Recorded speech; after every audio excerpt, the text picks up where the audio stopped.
Open this public hearing of the Senate Rural and Regional Affairs and Transport Legislation Committee.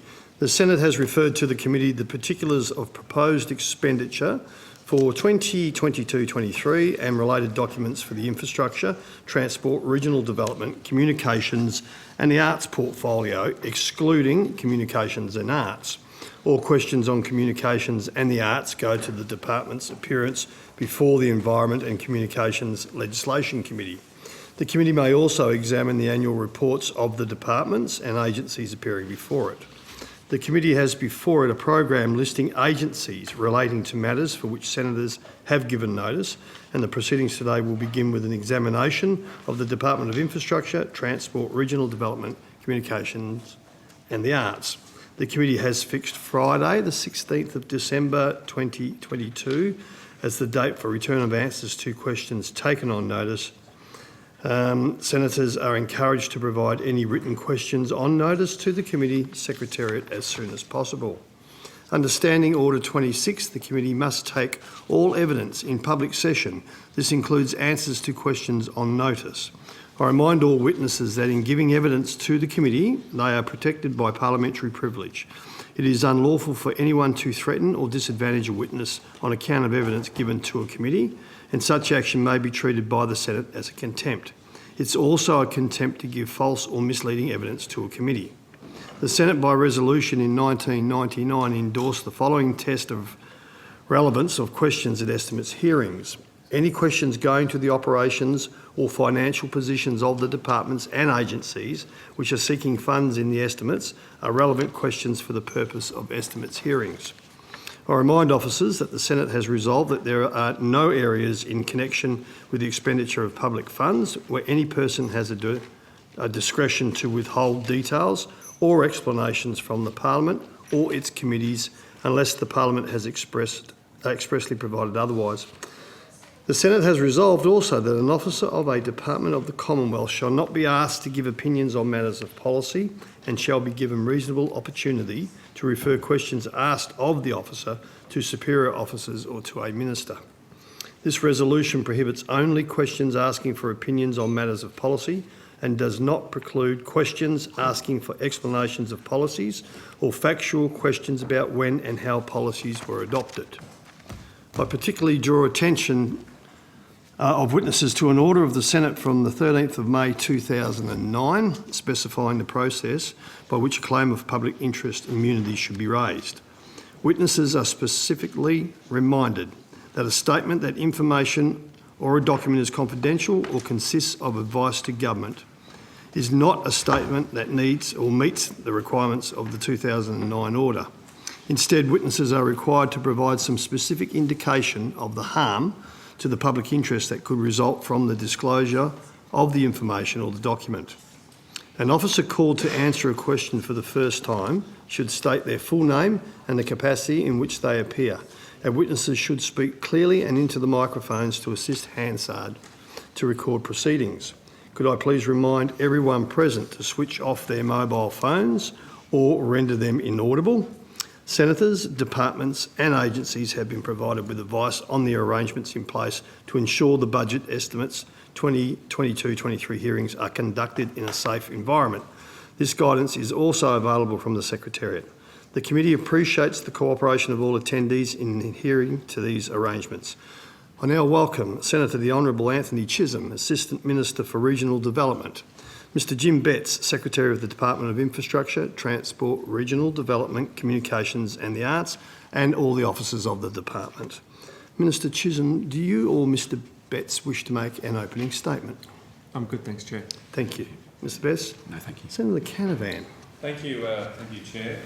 Look, first of all, I'd just like to thank yourself, Mr Betts, and all of your officials for appearing at the spillover. And I did want to explain the reasons why we're asking you to come back 2 days. That is just to work with the sitting Senate schedule, which has changed. So we apologise for having to pull you back next Friday, but we'll have a lot of divisions this afternoon, so it's just going to be a little bit more workable to do that over this Friday and next.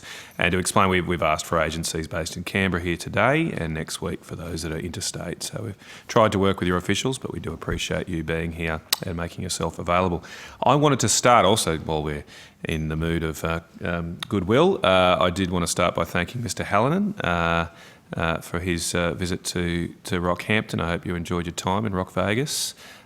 We do appreciate you coming up and listening to the community there. And I might, if Mr Hallinan can come to the table, I just got some brief questions on the Rockhampton Ring Road to kick off.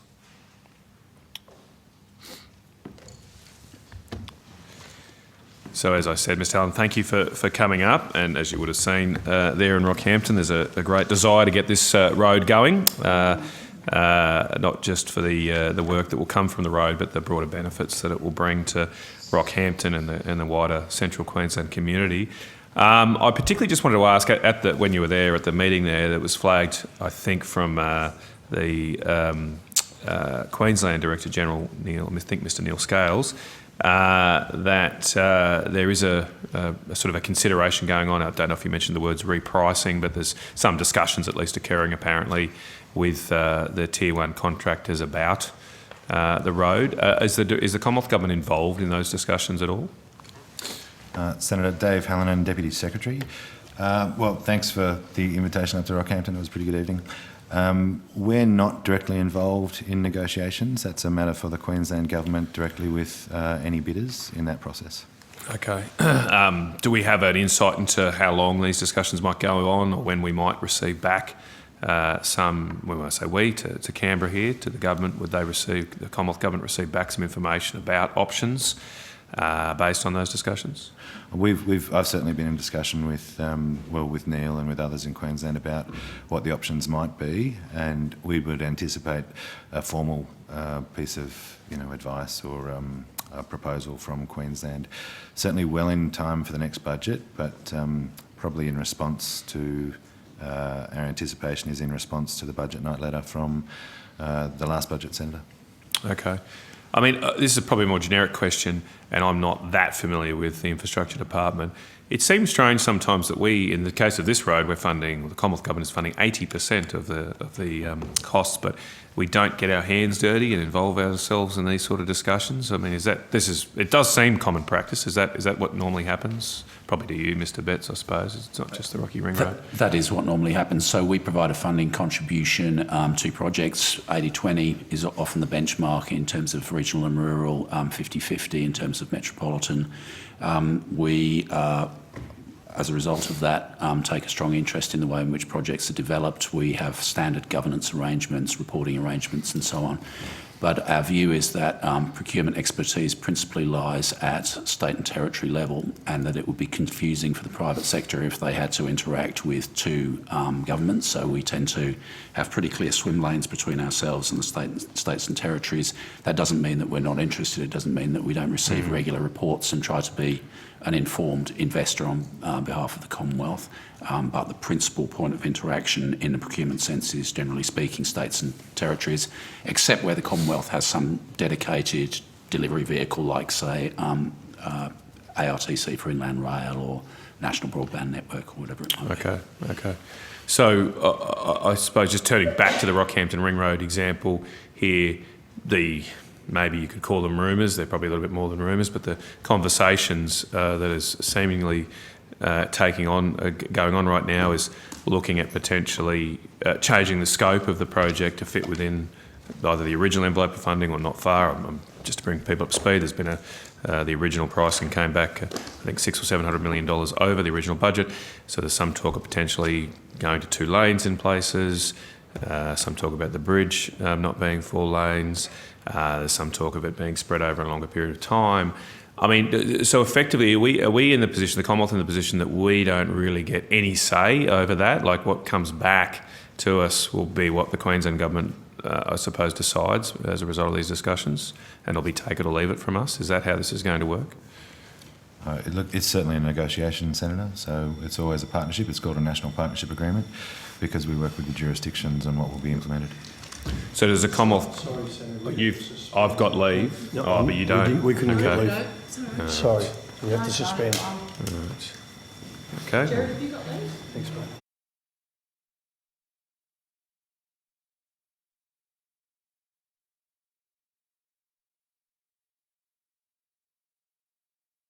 Yep, Senator Canavan.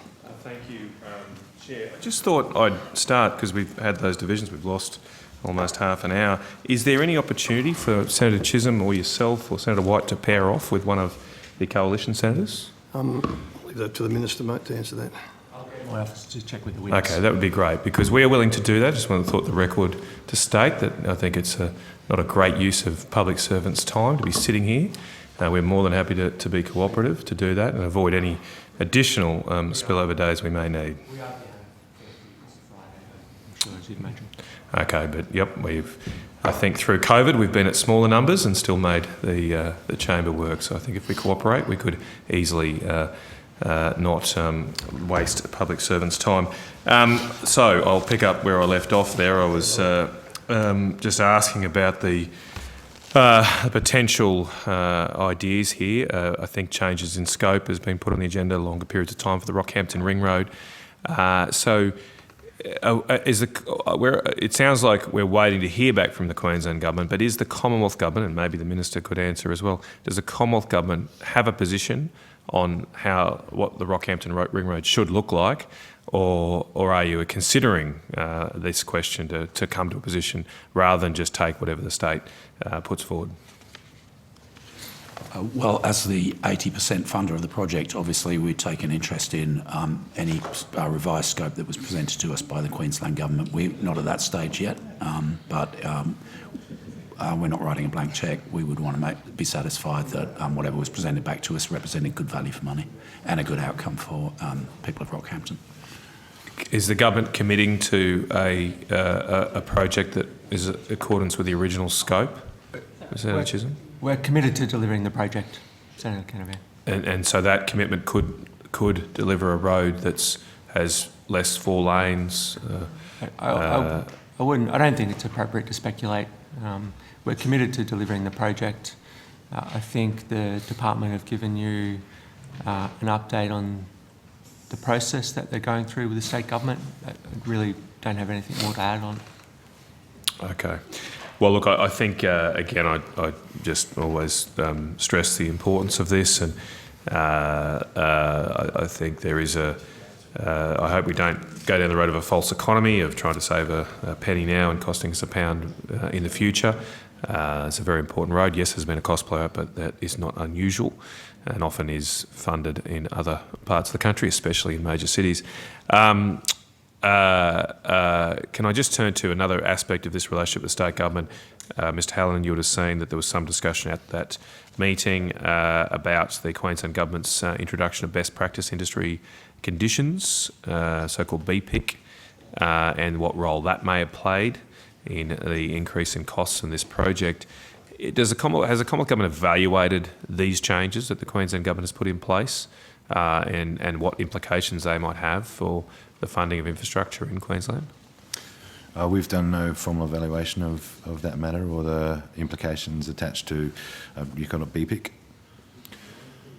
Why not?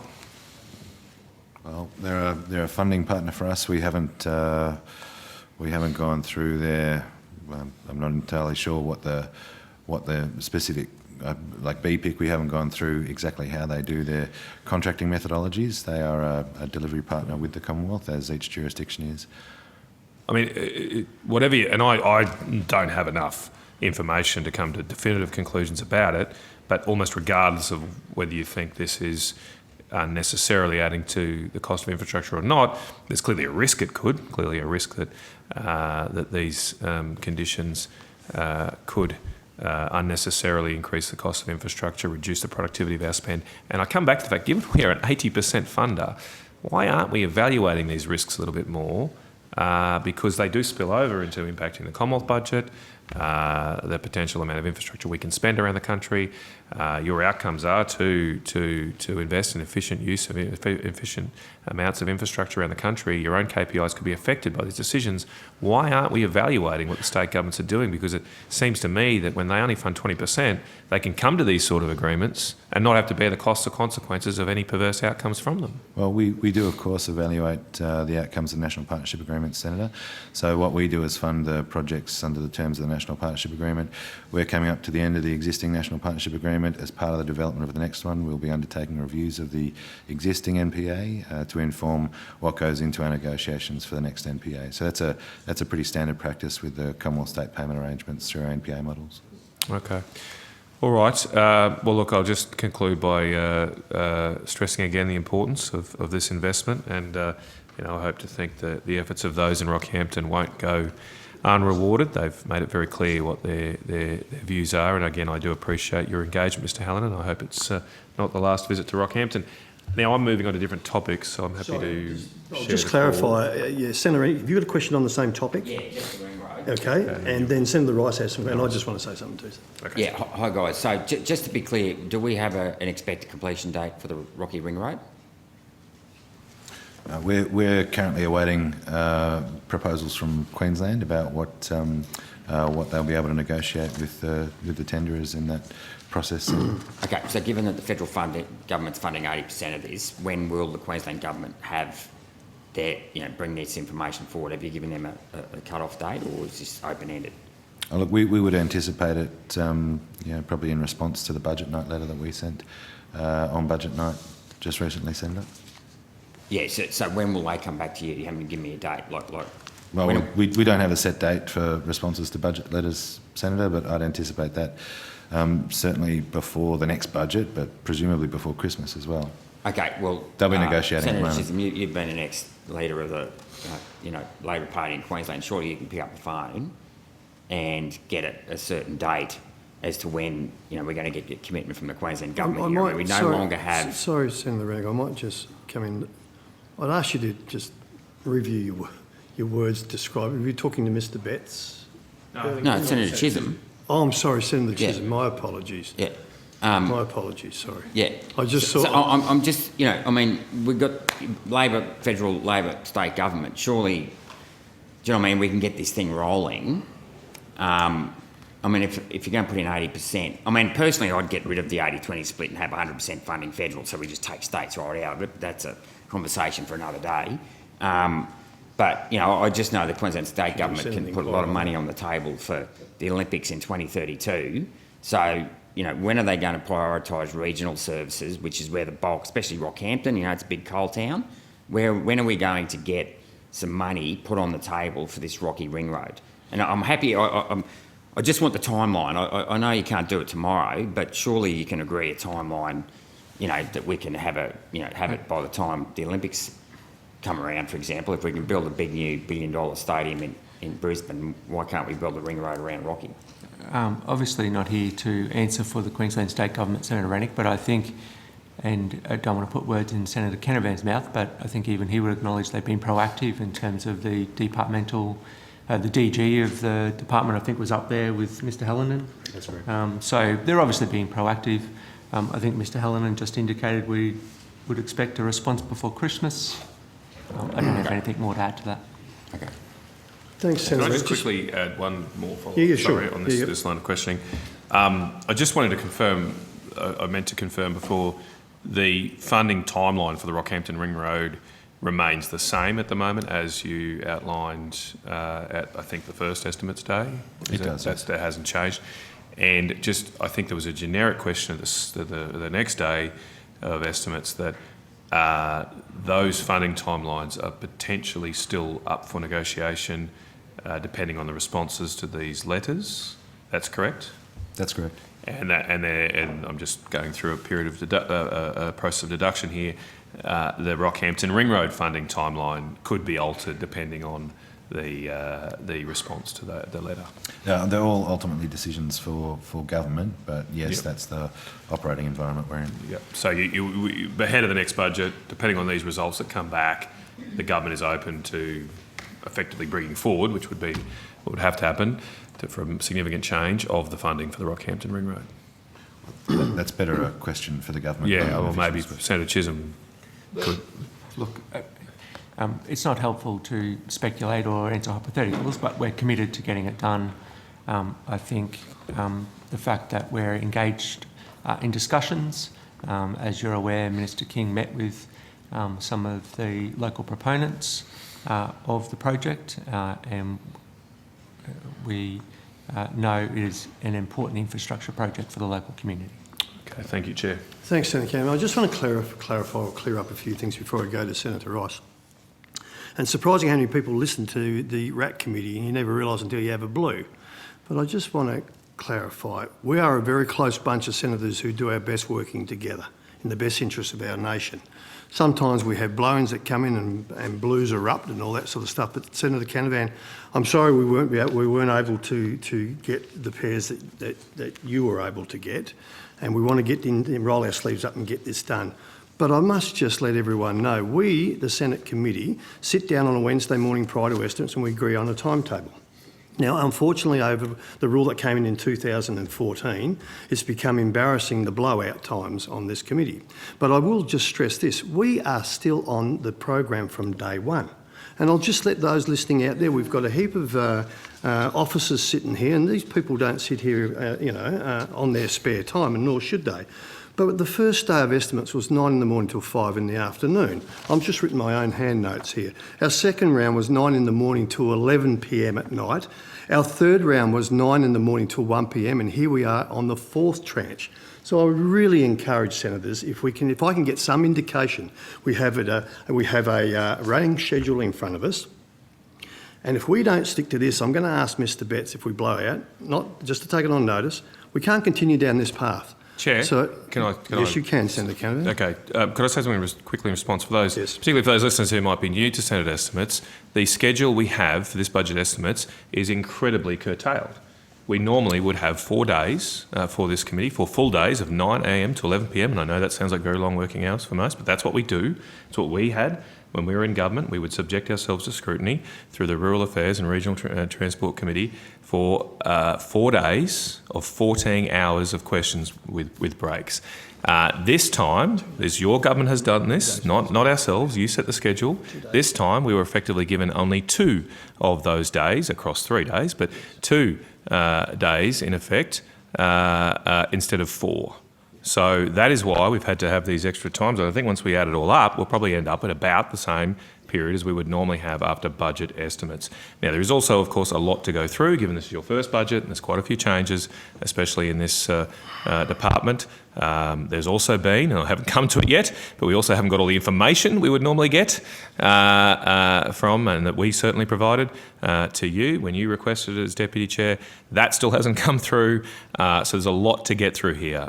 So I don't think that the scrutiny that is being imposed on this department is anywhere unusual or untoward. It is absolutely appropriate that we do that as senators to get to the bottom of the nation's spending on important issues like infrastructure.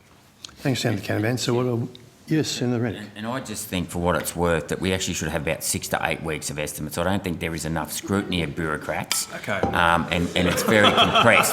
So, I know yourself have commented that when you started it was about 22 weeks of sitting. Well, I think that we should extend, the work of the nation is actually done in Canberra, and we can't solve the problems without going through the bureaucrats. So I personally love putting a blowtorch to the bureaucrats, and I could do it every week of the year. So I don't think 4 weeks is enough, with the greatest respect. So thank you, Senator Rennick. So I just will conclude, colleagues, and I am keen to get through this. But Mr. Betts, I will have to bring this to a head, and I'll talk to my committee members in the break. But we can't have officers sitting here day in, hour out, day in, day out. So here we go again. Sorry about that. It's only a quorum, though. It's only a quorum. But only a quorum. We don't have that luxury. I'm sorry. We have to suspend. We have to go.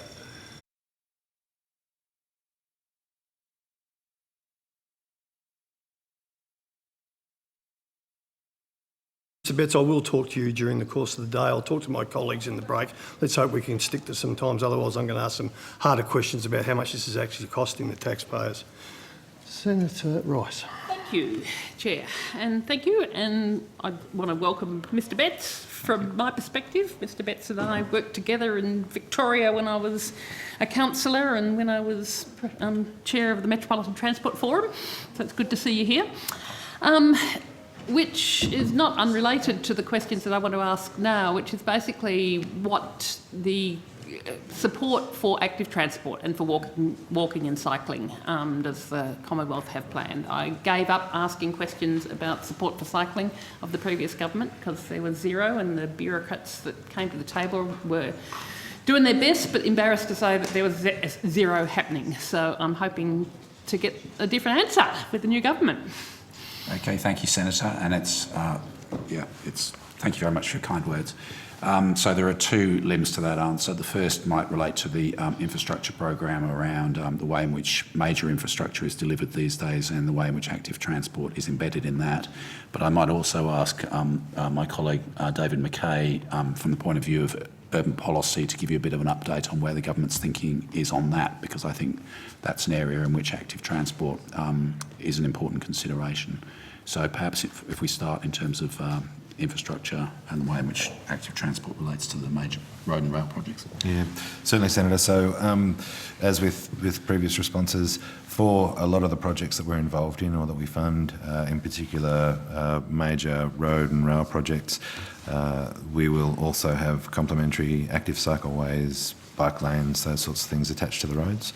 And separately, to the extent that we've got projects that deal with rail, light rail or other public transport, they're usually attached to that active transport in order to get to, as a network, in order to get to the stations on which people will arise at. And finally, usually through road safety and road upgrades, we'll get wider shoulders and safer roads on which people can cycle. So is there any change envisaged in terms of actually prioritising, as you say, Mr. Helen, it's all basically you've got a road project that then has a bike path sort of tacked alongside, rather than saying here's a cycle network that the Commonwealth see the importance of funding and supporting and prioritising? Look, that would ultimately be a matter for government in terms of the decisions they'll take on what project sets we will finance and resource. I think there is some work being undertaken in the lead up to the next budget around some infrastructure policy statements, things of that nature, in which case the government may make statements about what its priorities in the infrastructure space are, and I would wait until that time to articulate those. So it might be a segue for Mr. Mackay to join us to talk about the policy work that the government will be doing in the coming months around urban policy.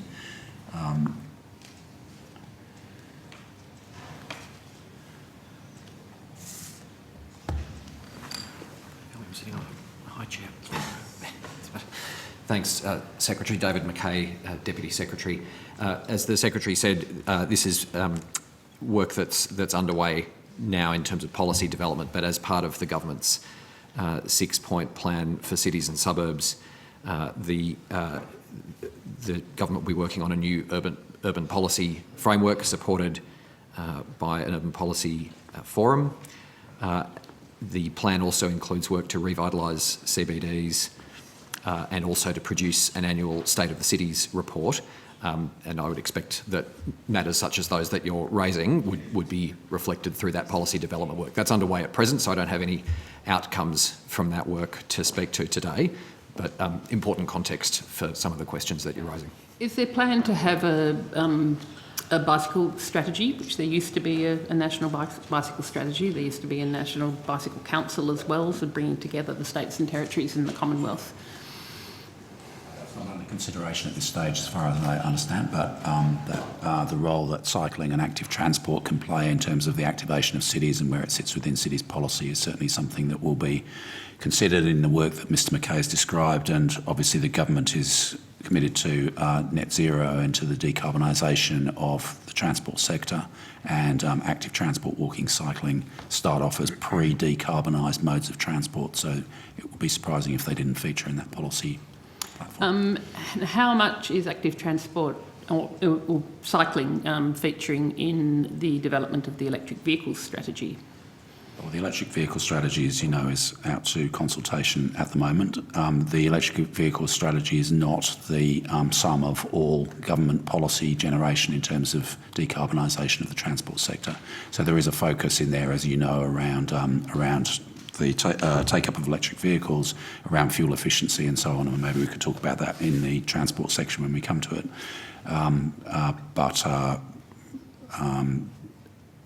Cycling strategy, or the role that the Commonwealth can play in cycling strategy, is something that we will come to in due course. You may have seen we've just established a net zero unit within the Office of the Secretary within our department to look across the full range of the activities of the department and identify the contributions each can make towards delivering on the government's net zero targets, and the work around that will involve consideration of active transport too. Is it envisaged that electric bikes would be part of the electric vehicle strategy? Well, that's has been out to consultation. I think the government's considering its response at the moment. And we've just passed the electric vehicles legislation regarding some fringe benefits, tax exemptions for electric vehicles down the Senate this morning. And I asked a question there about whether that electric bikes were considered under that, included as vehicles and to be eligible for fringe benefits tax discounts, which I was informed that's not the case, and asked whether the government would be favourably inclined to looking at that. Is that something that is being considered as part of the intersection of encouraging zero carbon transport, encouraging cycling, encouraging seeing electric bikes as being a critical part of the suite of electric vehicles? Well, as you know, taxation policy is a matter for Treasury, so but I might take that on notice. Thank you. Thank you. Thanks, Chair. Thank you, Senator Rice, Senator Canavan, Senator McKenzie. Thank you. Welcome. I just wanted to go to the suburban rail loop.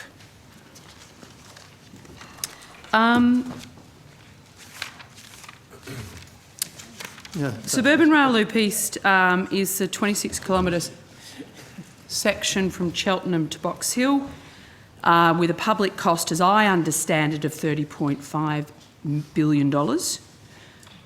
Federal Labor has committed $2.2 billion at this stage to the project, delivered in your October budget. At our last estimates, the Department East was actually announced that it was $33 billion, comprising of $11.8 billion from the Victorian Government, $11 billion, and I quote, through some kind of value capture, and $2.2 billion from the Commonwealth Government. The Victorian Parliamentary Budget Office has estimated the cost of the bill is actually $36.5 billion. And that when you join the entire the east and the north section, the combined cost is more than $125 billion. Premier Andrews refused to answer journalist questions on the 23rd of November about the cost of the project. And as you can see from the data that we've all received through various iterations, it moves around a bit. But he was very, very clear, and it's reported in the AFR, that it, and I quote the Premier, it's fully funded and underway. I'm just wanting to understand a bit more about this project, obviously. What examples are the possible models for value capture that the department was suggesting could be forming $11 billion of the project funding? I think that's presumably it was the Victorian Government Department that was proposing that approach to value capture, not the Commonwealth Department. No, but I'm assuming, given the size of our investment, not just the 2.2 currently, but projected over time for this project, that wouldn't we want to assure ourselves that there's some thinking around what that might look like? Certainly. So, as we described last time, we are in the early stages of a process of engagement with the Victorian Government. What occurred in the budget in October was the translation of a very clearly telegraphed election commitment from the government into a budgetary commitment. The next stage, as articulated under the Land Transport Act and the standard national partnerships agreements, is for the Victorian Government to prepare a project proposal report for funding and formal approval by the Commonwealth, and for us to commence discussions around scope, milestones, governance, etc. And that would include, once it's up and running, considerations, no doubt, of what the overall approach will be to things like value capture and the overall funding picture for the project. So we haven't begun that work. Obviously, the Victorian Government is in caretaker mode, and we would await the outcome of the Victorian election before we resume discussions began discussions with Victorian officials in earnest. So is the Premier correct when he said it's fully funded and underway? I can't comment on that. I can simply say that the Commonwealth is providing the $2.2 billion funding contribution, which was part of the government's election platform. Assistant Minister, is Premier Daniels Andrews correct when he said, because none of the evidence at this end would suggest it is he correct when he can't answer the question on the cost, and admittedly that does seem to move around even to evidence to this committee, but he was very, very clear saying it was fully funded and underway. I haven't seen the context or the comments. I'm happy made to by table the Premier article. Andrews. I'm happy to table the article. It's an Australian Fin Review article. Andrew says it's not even in, you don't even have to read the article, Assistant Minister, it's in the headlines. Andrew says first rail stages fully funded. Now, from what I'm hearing from the evidence from the Secretary, it's not fully funded. Well, I'm asking you, Assistant Minister, is the project fully funded and underway? It's a matter for the Victorian State Government. Senator. Well, actually, $2.2 billion of the Commonwealth taxpayers' money is pledged in your budget to this project. For a section of the project. Yeah, $2.2 billion is a lot of money, Senator. It is. A lot of Queensland taxpayers are funding that project. Is it fully funded and underway? I think the department have given you an answer. It's So a you're matter for the Victorian Government. refusing to back the Premier's statement? I haven't seen the context. I haven't seen the question he was asked. I haven't seen the article. He you're was very talking about. clear. I'm happy to come back to this once you've had a chance to read the article. And I know Senator Wong seems to have a set against the Australian Financial Review this week, unable to catch up on it. But given it's been such a great source of discussion in our chamber in particular, and you are repping Infrastructure Minister here today, I would have thought you would have been briefed on that. In fact, I know you would have been briefed on that. Briefed on the financial review. No, briefed on critiques of the government's infrastructure spend. And if you haven't been briefed on that, well, someone somewhere behind you is not treating you with the respect you need to be treated with. Senator McKenzie, I know you're a Victorian senator and everyone's very anxious about the election result tomorrow. No more than Daniel Andrews. But if you've got questions, we're here for estimates. That's good. I'd like you to answer them. Well, Do you agree the project is fully funded? I haven't seen the article that you're talking about. You've heard the evidence to this committee. I haven't seen the context of what you're talking about, and at the end of the day, it's a matter for the Victorian We'll return state once government. you've had a chance to read the article. Sure. So, Secretary, that would suggest, can you just name the projects that we've funded where 60% of the project funding is going to be revenue derived from value capture? No, I can't. I could take on notice projects which were funded in anticipation of value capture. It was a big issue for Prime Minister Turnbull, certainly, to seek to unlock value capture, for instance, around major projects in Western Sydney. And so, for instance, the Western Sydney Airport Metro project, which was funded by the previous government to the tune of $5 billion, sat within a city deal which anticipated quite significant revenues from value capture around stations. Yes, no, I remember that project well. If you're on notice, any other projects where 60% of the estimated cost is not provided from government funding, but from value capture. So what communication has the federal government or the department had with the Victorian government regarding the type of value capture, or is that something you're going to be discussing once they're out of caretaker, if they win? Yes, exactly what you've just described. All right, thank you. Okay. When was the business case finalised for this project?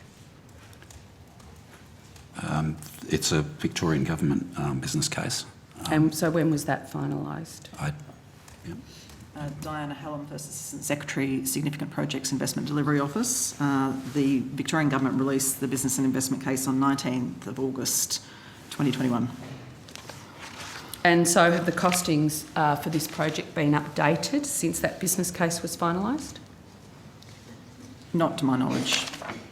We wouldn't know. It's a Victorian government business case. Well, Secretary, given this government's stated commitment to fund projects that stacked up and use business cases, etc., and, you know, we look forward to them actually utilising Infrastructure Australia to make any of these significant funding decisions on, I would find it incredibly concerning if the Minister didn't consider the Victorian business case when going into ERC and getting a lazy $2.2 billion out of Chalmers.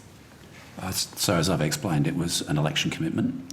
We are about to start discussions with the Victorian Government around the activation of the governance arrangements on that. We would want to make sure, as we sit on steering committees and participate in governance, that there is good value for money for the $2.2 billion investment that the Commonwealth is making. Considerations around value capture, any changes to business cases would be managed, or updates to business cases would be managed through that process. So, just as they were for projects like, yeah, as I've said, Western Sydney Airport, yep, Metro and the Melbourne Airport Rail Link, which were right, funded in very similar circumstances by the previous government. Thank you. Have the costings been up? So the costings haven't been updated since the business case was finalised, Ms Hallam? We haven't received updated costings at this stage. That's correct. Was the Victorian business case utilised to inform the government's decision to fund this project? That would be a matter for the government in the context of their election commitments. Assistant Minister? I'd have to take it on notice and come back to you. Well, given it wasn't, the business case wasn't finalised till August and the election was in May, it would suggest you made a $2.2 billion election commitment with no business case. Wouldn't it? Correct, it was an election commitment that we made.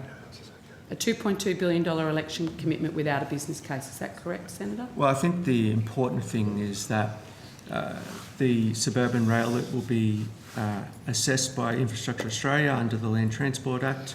The project will also be subject to a rigorous assessment process between the Commonwealth and Victoria. We respect those processes like a responsible government would.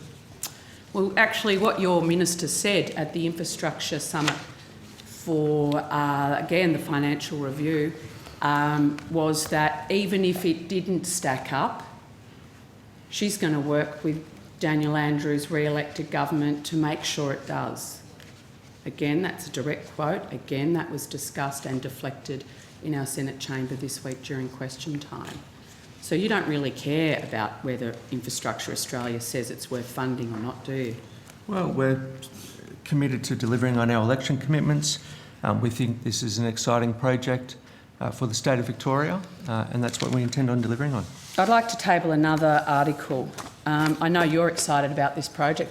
Daniel Andrews is excited about this project. 80% of the voters in the suburbs where this project are going are very unexcited about this project. Just on the, in fact, they think it's a dog's breakfast, Just which on the- clearly from the evidence would seem it is. on the business case, I think it was Let's see what the election 19th does. of August last year.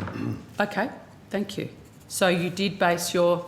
So when I asked you, did you base your decision on the business case, what was your response to me? Sorry? When I asked you the question, did you make your election commitment to the $2.2 billion based on that business case, what was your answer to me? I said that we It was made an election we made an commitment. election commitment. Yeah. I was just clarifying when the business case was released. So did you use the business case to inform your election commitment? We made an election commitment to support the suburban Take it rail on loop. notice, Senator, and go check with the actual minister. Happy to take it on notice. That'd be useful. In the business case, it states that the Suburban Rail Loop business and investment case is seeking a Commonwealth contribution for Suburban Rail Loop East that matches the funding commitment made by the Victorian Government. The Victorian Auditor General's report states, and I quote, that the business case targets an equal split of funding from the Victorian Government, the Australian Government and value capture. There is evidence to suggest that the value capture target may not be achieved. That's from the Victorian Auditor General's report. So my question is, if the project requires the Australian Government to contribute 1/3 of the funding to be viable, why are we only, we, and I say that as a collective federal parliament, only committing $2.2 billion to that? Secretary Betts? It's a capped contribution, so any further investments by the Commonwealth Government would need to be decisions that the government would make on their merits in due course. I can't anticipate those future decisions. Okay. So we're putting 2.2 down. Are we, and we're not really, are we confident? It's a big down payment on something that we're not quite sure how it's all going to work out. And we've got a Premier saying it's fully funded. We've got Assistant Ministers refusing to back that in. We've got the value capture at 60%. There just seems a lot of variables here that undermine the $2.2 billion commitment out of our infrastructure funding. I mean, when do you think the government will be having to make those further decisions past the 2.2 original commitment? It's premature for the reasons that I've described. Victoria is in caretaker at the moment. The budget was handed down in October. The governance arrangements have yet to be activated. So officials haven't begun to engage fully in this since the change of government, and so any decisions around any further funding it's purely speculative at this stage, and that will be a matter for ministers in any case, not for us. Can the department please provide documents received from Victorian officials regarding funding for the Suburban Rail Loop? We'll take that on notice and we'll do the best we can consistent with Commonwealth-state relations. Yes, you're not claiming public interest immunity, though. I'm not entitled to claim public interest immunity, but we will do what we can within that constraint.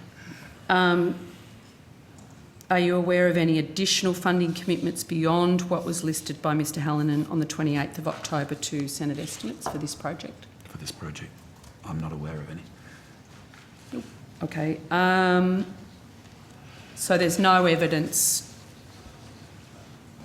There's no evidence to suggest that this project is fully funded then, given the evidence on the 28th of October that it wasn't fully funded.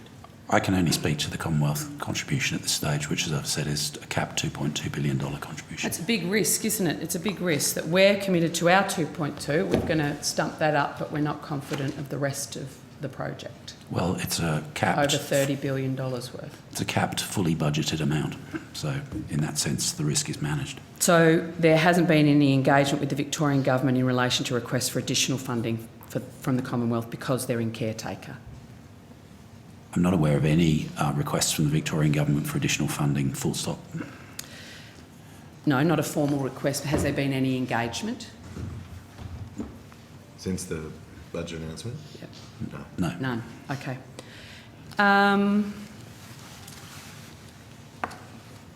What assessment processes, including but not limited to Infrastructure Australia assessment, are proposed before the funds are going to be made available for this project in 24-25? Long lead in. So it's going to be sent off to IA. What else is going to happen? Okay, we will step you through the process contemplated in the Land Transport Act and the National Partnership Agreement. Well, the National Land Transport Act, I can put myself to sleep to tonight by reading the details. Do you want us to be entertaining or accurate? No. For this actual project, what is the process this project will go through? I'm assuming you'll go through everything in the Act, but are there other processes that you're going to go through internally to assure us of the spend before the money starts flowing in 24-25? Sure. So we'll go through the processes in the Land Transport Act and provide advice to the Minister in due course in response to the PPRs that we would anticipate from Victoria, Senator. So it's really beholden on Victoria. Well, where we are at this stage is we'll await a project proposal report from Victoria, and we won't get anything about that during an election campaign. They're in caretaker, so there's not much more we can add at this stage because we don't have that information from them. Well, your own minister was very clear that she's going to send this project off to Infrastructure Australia.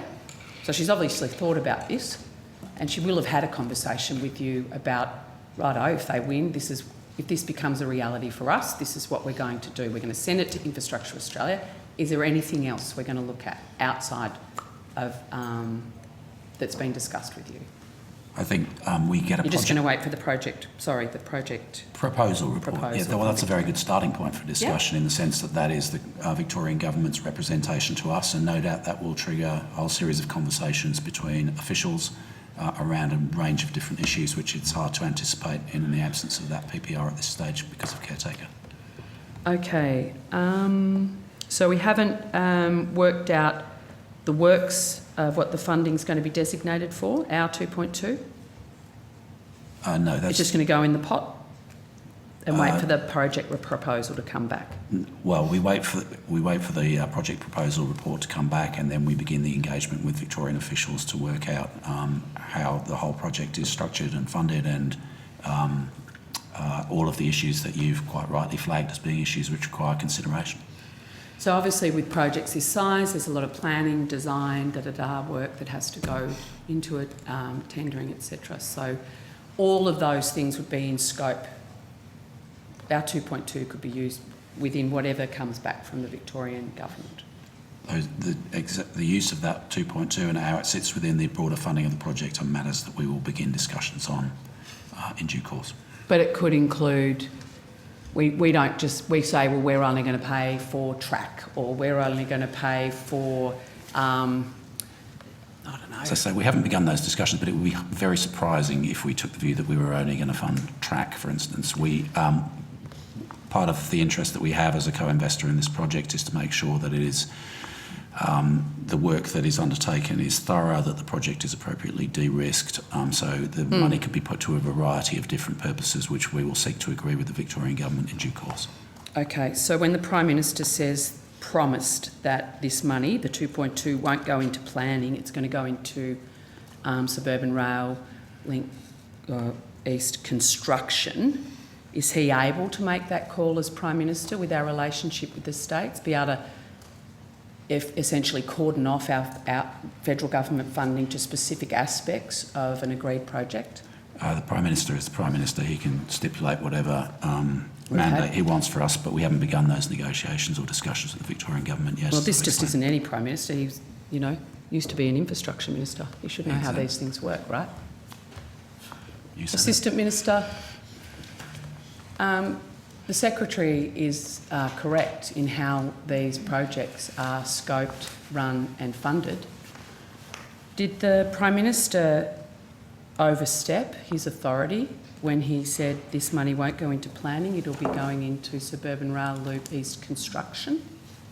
No, I'm sure he was accurate when he said that. That's our expectation. Have you been listening to the evidence? He actually can't make that call. Well, I'm sure they're going to enter into discussion, which is the appropriate way and the normal way these things are done. Victorian budget papers show that no funding profile has been confirmed for the main works of construction. How can the federal government determine a 3-year funding profile without knowing when the state government is planning on committing that funding? And that's a question for you, Assistant Minister. I'm happy for the department to give some detail.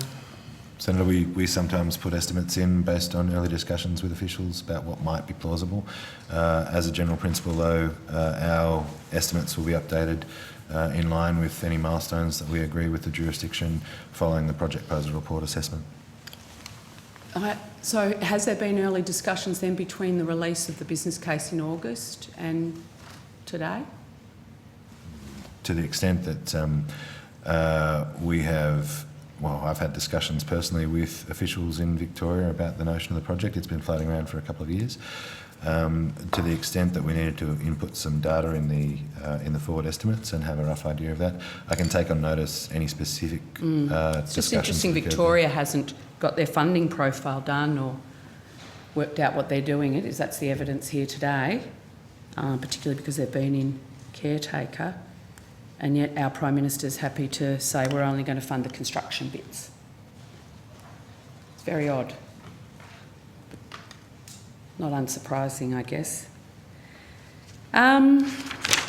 Okay, I wanted to say thank you for the whole kit and caboodle delivered. But have we done the state? We've only got it for Victoria. So whoever's got this version of the folder out the back with this fantastic spreadsheet in it for Victoria, I would love and appreciate, and specifically we asked for it, and now it's 2 weeks, 3 weeks, 4 weeks post-budget, would like it for the other states. Okay, so as I explained last time on the record in Hansard, information, we've provided 900 pages of information ahead of the last meeting of this committee. One of the exceptions to that were the attachments to the budget night letter, which provide the very detailed schedules which were provided by the Minister, our Minister, to her counterparts in the states and territories. The Minister considers that it would be disrespectful to release those full schedules until they have been countersigned. The letter has been countersigned in accordance with the request that was issued in her letter on budget night. As we get back the counter-signature from the jurisdictions, we'll be very happy to provide that information to the committee. Not much incentive there to sign the letter, is there? What's the incentive for the state minister to sign off? Is there funding agreement attached or? Yeah, so the letter says, and it's a standard form letter, I seek your agreement that the projects will be administered under the terms of the NPA of the Land Transport Act and the associated notes on admin. Once agreed, the attached schedule will supersede all previous schedules to the National Partnership Agreement. If officials in my department will work with your officials to implement these commitments, I understand that there will be some decisions that you'll wish to discuss further with me, and we talked about a couple of projects that fall into that category, so that process is still underway. So the Minister would consider it disrespectful to her state colleagues? To preemptively release the full schedules until she's heard back from them. Well, I would suggest it's disrespectful to the Senate estimates process and the Parliament to preference that over disclosure to the Australian taxpayer and to the Senate more broadly of federal government funding. So I'm very happy to provide whatever information I can to this committee in accordance with the deadline that it has stipulated for information provided on notice, which from memory, Chair, was the 16th of December. Yes, it was. So I will absolutely conform. Are you with claiming public interest immunity, or Minister, are you claiming public interest immunity on behalf of Minister King for only providing the Victorian schedule as opposed to other states? Minister? The Minister has not claimed public interest immunity at this stage. But is refusing to hand over information. I've just described the Minister's position on this, which is she would like to wait until she's got the counter-signatures of her state and territory counterparts. Well, I'd just like to echo Senator McKenzie's comments there. I mean, this goes to the heart of what Senate estimates is about. It's about getting information on a federal budget. The timing of this federal budget was the decision of the government, not anyone else's, and therefore the Parliament, and through this process, through the committee process, deserves to have all of the numbers, and we do appreciate the work you've done, but the Parliament and the taxpayers deserve all of the numbers behind that budget. That is the accountability of the Minister. They're not accountable to the state governments or the state parliaments. This is funding that's being appropriated by the federal Parliament, and to inform those appropriation bills and the debate, these are just standard figures that should be provided to this committee. I see no justification or rationale for them not to be provided. So whilst the government chose the timing of the budget, the committee chose the timing of the deadline for the submissions of information taken on notice. So we will certainly and that's conform with perfectly fine. We understand that, but I am hearing the implication that if the letters aren't returned, if the state governments haven't countersigned by that deadline, somehow that would take precedence over the deadlines and requirements of this committee. I don't find that justifiable at all. As I say, it goes to the absolute heart of this process, the integrity of this parliament. Those figures should be provided.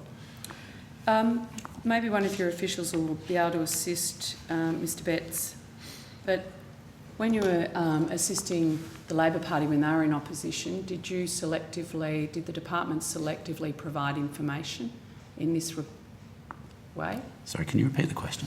So my understanding is, in fact, I'm very sure that the now opposition requested exactly the same type of information that Senator Sterle requested when he was in opposition at the very estimates of this year, and was provided with that. And I'm wondering whether the practice of the now Labor Minister to selectively release information to this Senate committee is the same practice of the previous infrastructure ministers.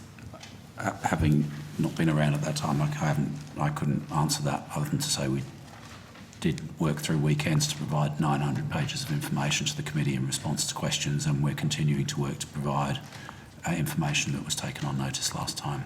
Ms Hallam, is it the practice previously with providing information to this committee for scrutiny of budget estimates to only provide one or two states' data and not provide the other on because ministers didn't want to disrespect people? As a general principle, Senator, I think in this case we've taken a different approach to the budget with jurisdictions to what we've done, certainly in my time in this role. And I think given the nature of the budget strategy that the government's employed in relation to this budget, the Minister has requested, as Secretary Betts has said, that we await the responses from jurisdictions before we table that information to the committee, on the basis that it's a substantially different model. We've been reprofiling projects with them, and there's possibly a bit more negotiation still required with them. As you acknowledged, we've provided the information in relation to Victoria on the basis that before caretaker, the relevant minister countersigned the letter. Can you advise the difference in roads of strategic importance funding between March 22-23 and October 22-23 budget? We'll just get the right officials at the table, Senator.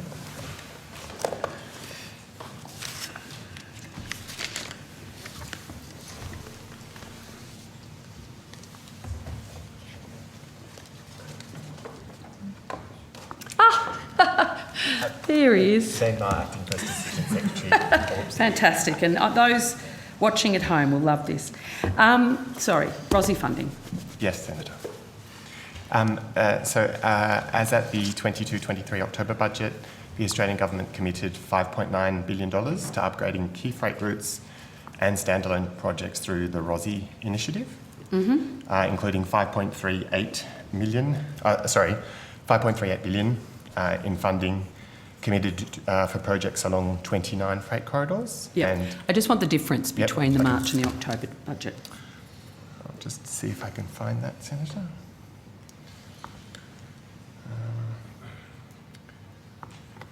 The total impact of Yes. all additional funding in the October budget? No, just the ROSI funding. If I may continue, Senator, I'm answering your question.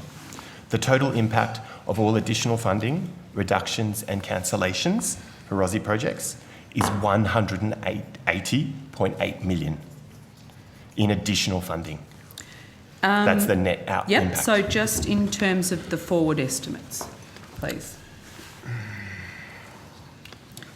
Because and it is very hard without the government giving us the detail on what actual projects have been cut, pushed out, etc. I thought it was the case that ROSI nationally was cut by $519.1 million in the October budget over the forwards. Senator, I do have the forward profile information. Thank you. The profile expenditure over the forward estimates in the ROSI initiative, Yes. as at the October budget, Yes. was $3.826 billion Senator. Sorry, that was the March budget. Yep. So correct. And October? And October was 3.306 billion. Yep, so it's been cut by 519.1 million over the forwards. I would characterise it as a reduction in the forward estimates, but we administer the program over a 10-year period, Yes, Senator. no, we know that. And there has been a net increase. So can you advise the difference in ROSI funding for New South Wales between the March budget and the October budget? Over the forwards. I'm just seeing if I can find that, Senator. I've got it's been cut by $89 million, and I'd just like that confirmed using your language or mine.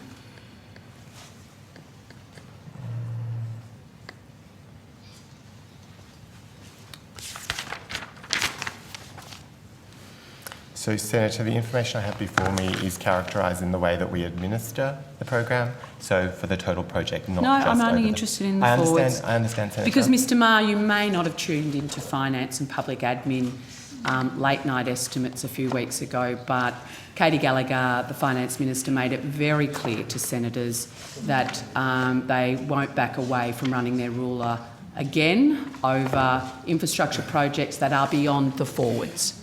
So I'm only interested in the reality of cash that will be, or monies that will be flowing over the forward budgets as outlined in, over the forward estimates as outlined in your budget, in the government's budget. So I've got $89 million reduction, to use your language, between the March and October budget in New South Wales. Is that correct? I'm just seeing if I can find it in another source, Senator. Well, this is going to take some time, isn't it, as we go through each and every state? Well, there are 800 odd projects I in total, know, Senator. which is why don't just want Victoria's information. Like you're helping me, Mr. Maher.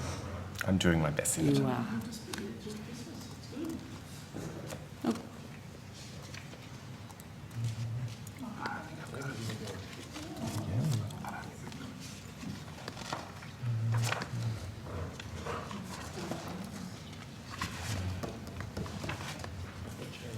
Do you want me to get your budget paper number 3?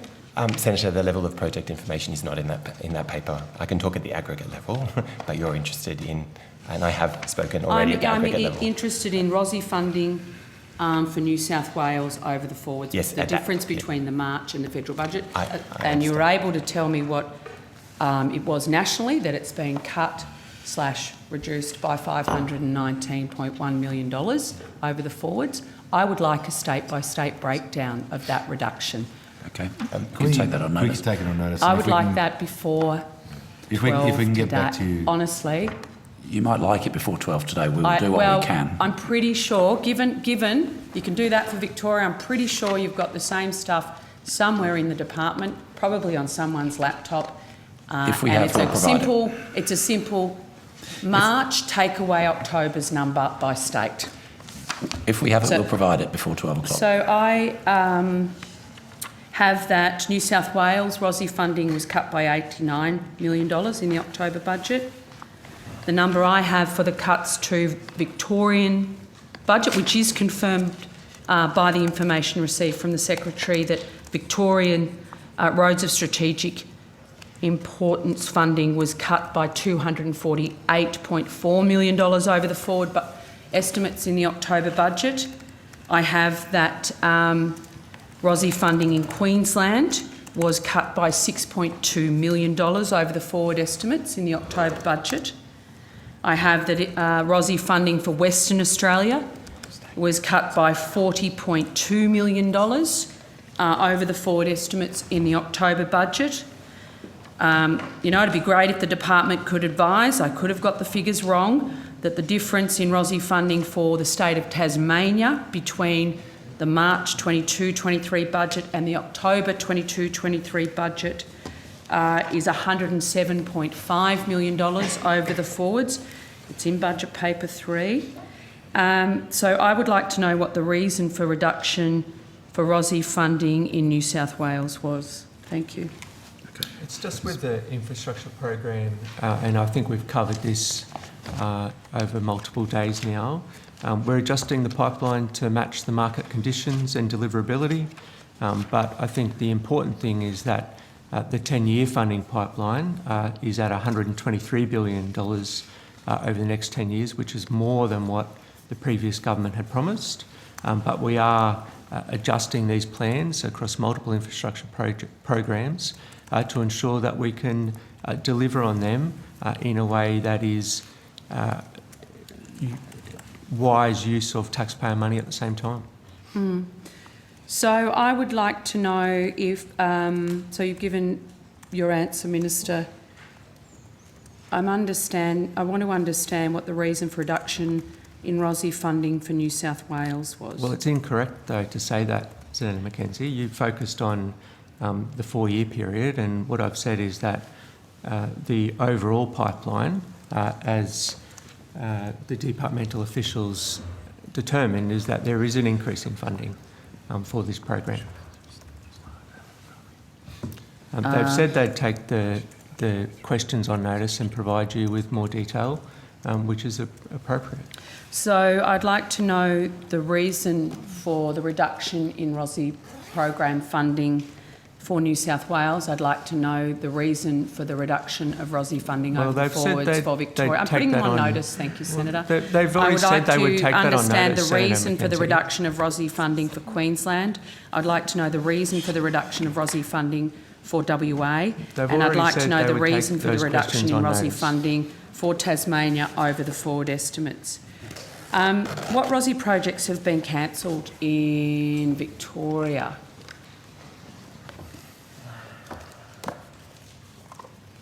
Senator, if I have this correct, I think the ROSI program had the funding reduced, but no projects cancelled, so it was unallocated funding against the ROSI program. So all projects in the Victorian ROSI pipeline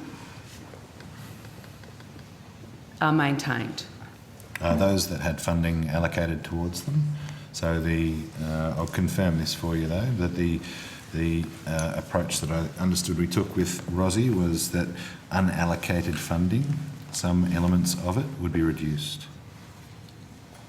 Senator, just to clarify, I do have the breakdown of impacts on ROSI in terms of the treatments considered in budget, including as part of the audit of wasteful spending, Senator. Of course. There were 2 cancellations within the October budget. For Victoria, and what were they? 1 was in Victoria, Senator. Okay. And it wasn't a project per se, it was unallocated funding, so it was not allocated to specific projects. The term that we administer it under was, or is, the other ROSI initiatives future priorities, so that's money that's notionally ascribed to a corridor but not attributed to a particular project. Sorry, notionally subscribed to a corridor. To a corridor. Yeah, no, yep. I get that much. Yep.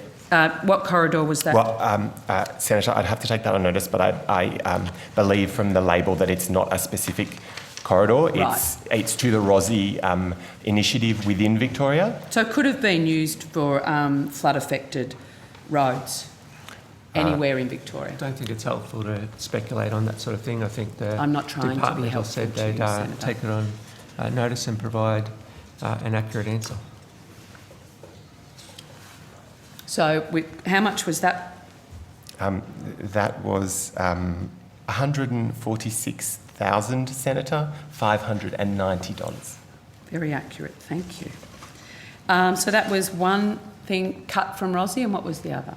The other is in New South Wales, Senator. You right? It was Dixon's Long Point Crossing. And it was a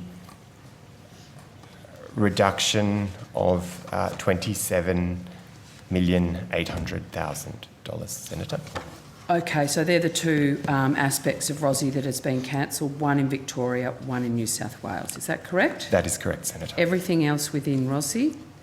Oh, how much was the Dixon Long? The cancellation, the total Australian government commitment was in the order of 30 million, Senator, but there was 2 million that had already been expended, so there was a reduction of $28 million. One could also frame that as a de-scoping, Senator, given $2 million was already expended. Yeah. So what ROSI projects in Victoria have had their funding reduced over the forward estimate?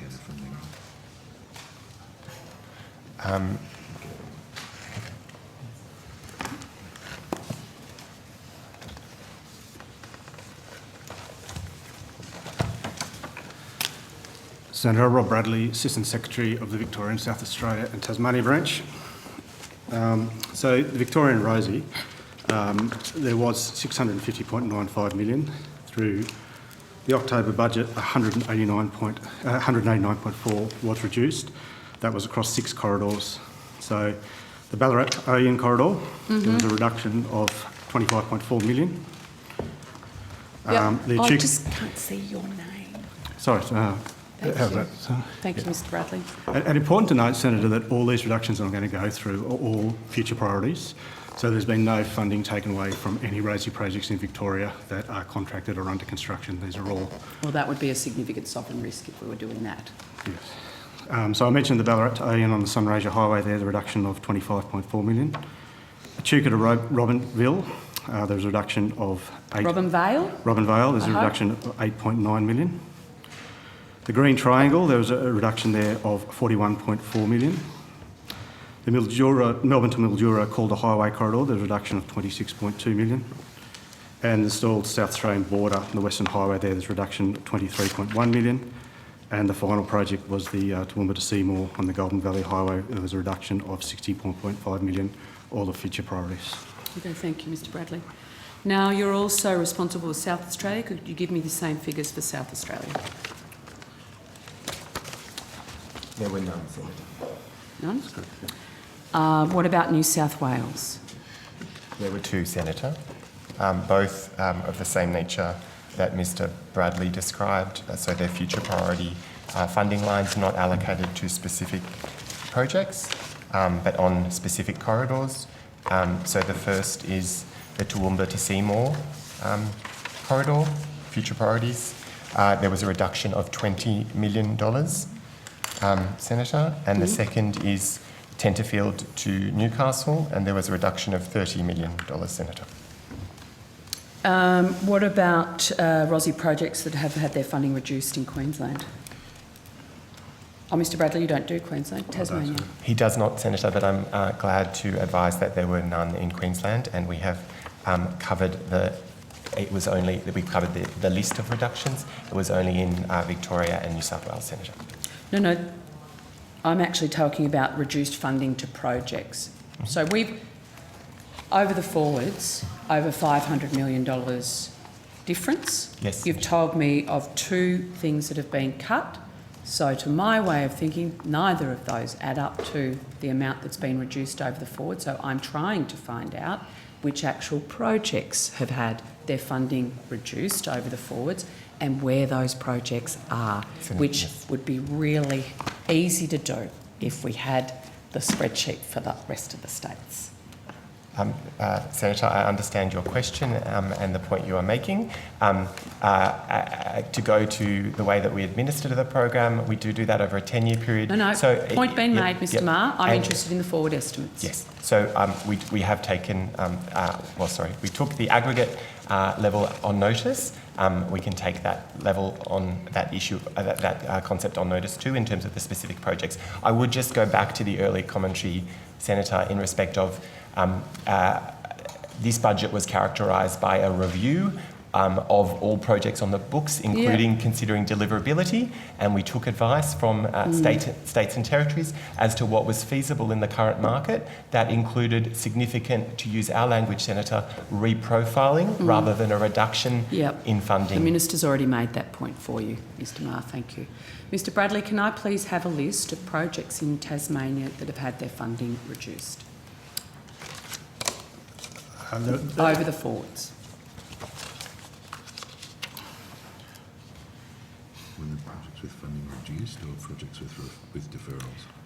Yeah, because there was no reduction. There was no. Senator, Senator, I think what would be helpful is the response to Senator Canavan's letter as that comes, as we get the signatures from I'm state not ministers. looking like getting that before the 16th of December. Well, according to the Secretary's advice. So I've got Mr Bradley here. He's got the information in front of him. I would like him to provide it to Senate estimates. I'd just clarify though that they are reprofile projects. I understand that, deferred, Mr Hanlon. rather than cuts or reductions. Which I is the point we understand made that. You've got your language, I've got mine. I would like the data. Thank you. There were no cancellation of projects. No, in I Tasmania, so understand it, Mr Bradley. I'd just like to understand over the forwards which projects in Tasmania under the ROSI program So- have been reduced. I can go through that if you like. So, Thank you. so the Tasmanian Roads Package, Northern Roads Package Stage 2, Yep, there was a change over the forward estimates of $67 million for that project. yep, okay, thank you. There was a change of $62.2 million in unallocated Tasmanian investment contingencies. So again, What would you use that for? well, that'd be for future priorities that the state would bring forward. But So, contingency, anticipating, so it'd be a line item there that's not allocated to projects at the moment. It'd be up to the Tasmanian government to Okay. identify bring something projects forward, that righto. to bring forward. for that. 67, 62, The Hobart to Sorell corridor, the midway point, there was a change over the forward estimates of $35 million. The Tasmanian Road Package Bass Highway Safety and Freight Efficiencies Upgrade Package Future Priorities, there was a change over the forward estimates of $30 million. The Tasmanian Roads Package Tasman Highway Sidling Upgrade Stage 2, a change over the forward estimates of $23 million. The Illawarra Main Road Upgrade, a change over the forwards of $8.9 million.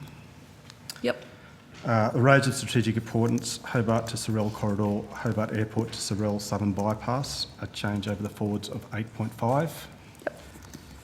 The freight capacity upgrade program, a change of 5 million over the forward estimates, positively or negatively? negatively. Yep, Yep. The Tasman Bridge upgrade, a change over the forward estimates of a negative 3.3. Yep. And the final one is the Midland Highway upgrade, Oatlands, Jericho to south of York Plains, a change of negative 3.1 over the forward estimates.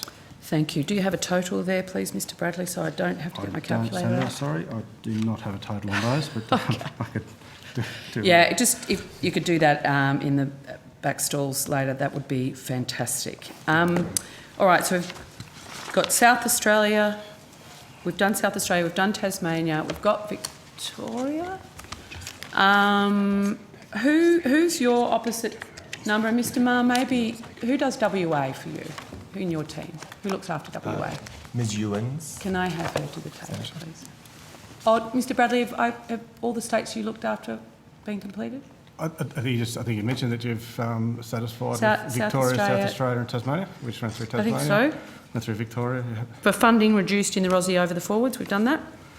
I think we did, Senator. Yeah. Okay, I'm so, just- so those ones have just went through the top deferrals in the states as well. So I think that's Yeah. going to cover the majority of changes there. I'm just trying to find where the money is. Yeah. And I think with South Australia asked for that, with Tasmania asked for that total. So the change over the forward estimates from PFO through to the October budget, I think that's Yep. that's correct, isn't it? Yes. What's that? That's showing about 1.1 billion or 100 million, Senator? Sorry, say that again. 100 million, 0.1 billion, yes. Right, and that's for Tasmania. Yes, but I should just clarify, Senator, that is in respect of the infrastructure investment program in its entirety, not in respect specifically of ROSI. For ROSI. Yep, so it's the state impact But of the Mr aggregate. Bradley, you walked me through ROSI projects, right? I did. I took you through the top deferral, Thank which you. included one of the ROSI projects in there. Yes. Secretary, a lot easier when I've got the spreadsheet. Help me help you.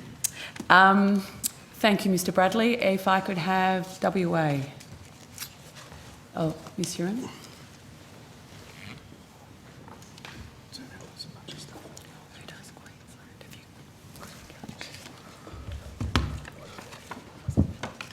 Maxine Ewens, Assistant Secretary. for Ewan, is it? Ewens. Ewens. Yeah, Thank you. sorry. So, great to have you here. Very high. Have any of the ROSI projects been cancelled in WA? No. Right. What projects have had their funding reduced over the forwards in Western Australia? a number of the projects. Thank you. Walk me through, please, What I Ms. don't Ewens. have in front of me is the specific ROSI projects. So I have all of the WA projects, but I don't have them categorised in front of me right now of the ROSI projects. The challenge then Okay, was- well, I'm happy to go through all the If WA you know projects that have had their funding reduced over the forwards. I need to put this down. And on notice, Ms Ewens, please just get me the ROSI projects. That have On had notice, get the for ROSI WA. projects. Thank you. And then- Before this, as quickly Yep, as possible. That's better. Yep, okay. Okay, so WA infrastructure projects that have had their funding reduced in WA over the forwards. Okay.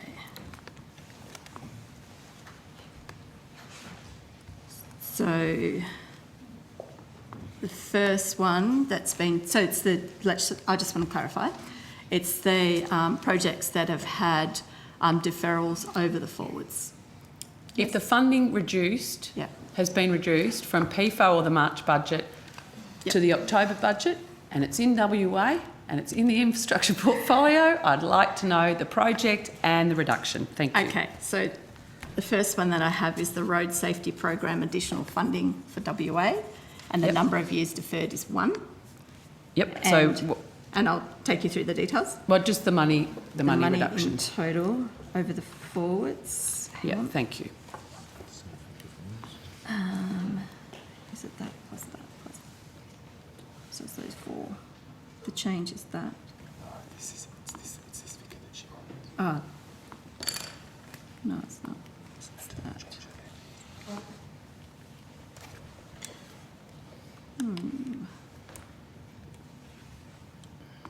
Sorry. It's okay. Okay, maybe it, okay. So the funding's been pushed, Yeah. I'm just, pushed okay. a year reprofiled. How All much right, does that I think cost us? sorry, can I retract that one? Sorry, start again. Okay, the one that I've got here, I'll start, is the electric bus charging infrastructure. The change over the forwards was 75 million. Yes, Positively or negatively? positively. Yep. Yes. Next. Yes, that's what it looks like to me. The next one is Alice Springs to Halls Creek Yep. corridor upgrade, the Tanami Road upgrade. Yep, Tanamite, yep. The change over the forward is 16.8.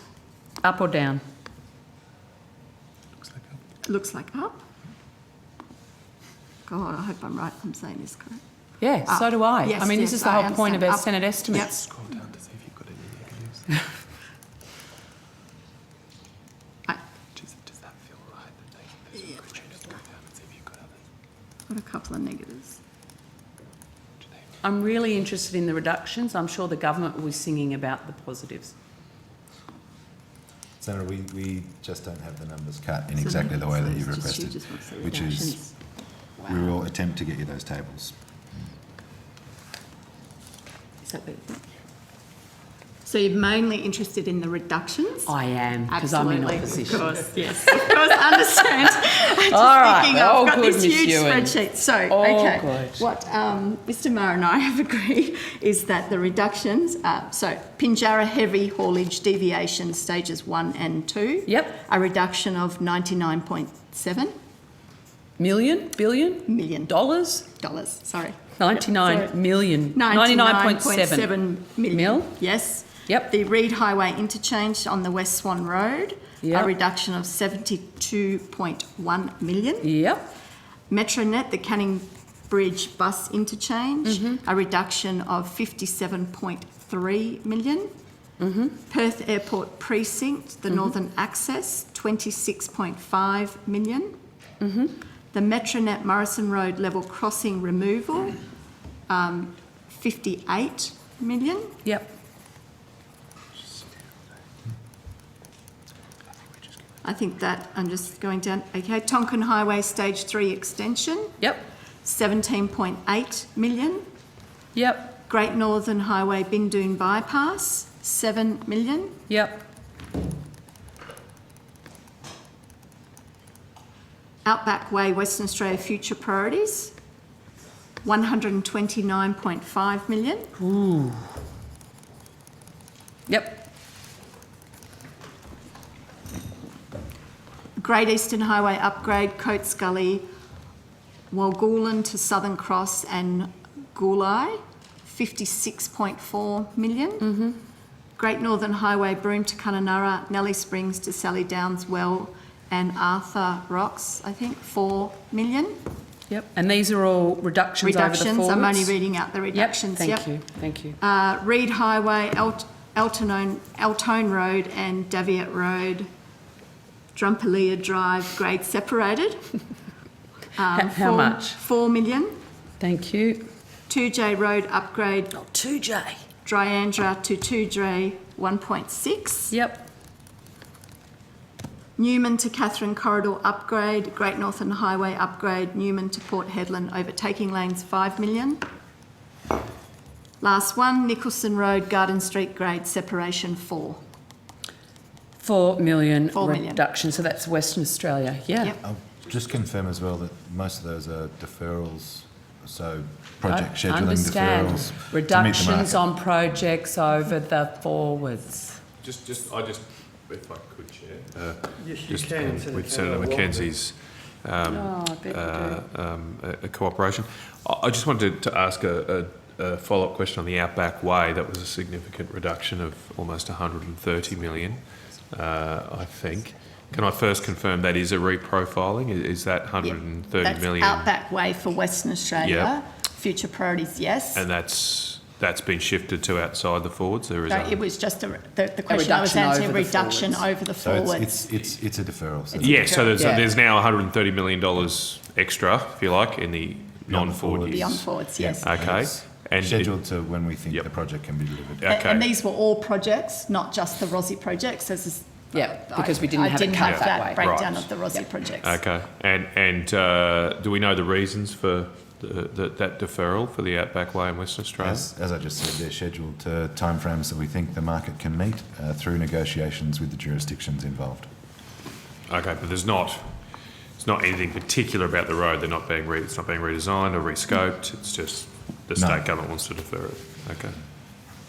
Well, through negotiation. So I Yeah. don't think you would say it's... I don't think you'll find anything from some state governments that these are exactly the things that they want. That will be in a confirmation letter in response to Catherine King, I suppose. I wouldn't speculate. Not at this stage. Senator, it might be worth noting or adding that infrastructure investment funding in Western Australia at the aggregate level has not been reduced. It has remained at 7.5 billion compared in October versus Yeah, PIFA. and Labor senators can ask about all those good stories. Could I please have, who looks after the Queensland? Me. Excellent, Ms So, Ewens. I look Let's after run me Queensland. I through the will- projects in Queensland. Now, I'm assuming you don't have Queensland cut with the Rossi. No. Righto, so let's just No. go through the lot, all the infrastructure projects, funding reduced over the forwards. Yes. Thank you. Got it. Bruce Highway, Dolly's Rock, Road North facing ramps, 14.9 million. Inland freight route, Mungindi to Charters Towers upgrades, 118 million. Brisbane Metro Woolloongabba Station, 64 million. Brisbane to the Sunshine Coast, Biwa Maroochydore Rail Extension, 200 million. Bruce Highway, Burdekin Deviation Plan and Preserve Corridor, 22.4 million. Bruce Highway, Mackay Ring Road Stage 2, 104 million. Bruce Highway, O'Connell River to Proserpine Flood Immunity Upgrade, 88 million. Bruce Highway, Rockhampton Ring Road, which we've discussed, 512.8 million. Cairns Ring Road, 111 million. Cunningham Highway, Future Priority projects, sorry, 111.6. Gladstone Port Access Road Extension, 27.8. Improved flood immunity at Garlock Floodway, 38.1. Is that Gargarlock? Sorry if I've got that one wrong. Okay, we don't. Malula River Interchange Upgrade Packages 1 and 2, 143.3 million. Mount Isa to Rockhampton Corridor Upgrade, Capricorn Highway Pavement Strengthening, 42 million. Toowoomba to Ipswich, future project priorities, 15.9 million. Warrego Highway, Dalby to Miles Pavement Widening and Safety Upgrade, 12.2 million. Warrego Highway, Oakey to Miles Safety Upgrade Stage 2, 5.6 million. Warrego Highway, West Creek Culvert Upgrade, 1.7 million. Bruce Highway, Horton River Floodplain Upgrade, 34 million. Bruce Highway, Serena Northern Access Upgrade, 2.4 million. Bruce Highway, Tanana from Victoria. Interchange, sorry. Maybe the Senator can help you. 1.1 million. Unallocated Queensland Bruce Highway Contingency Bucket, 4.7 million.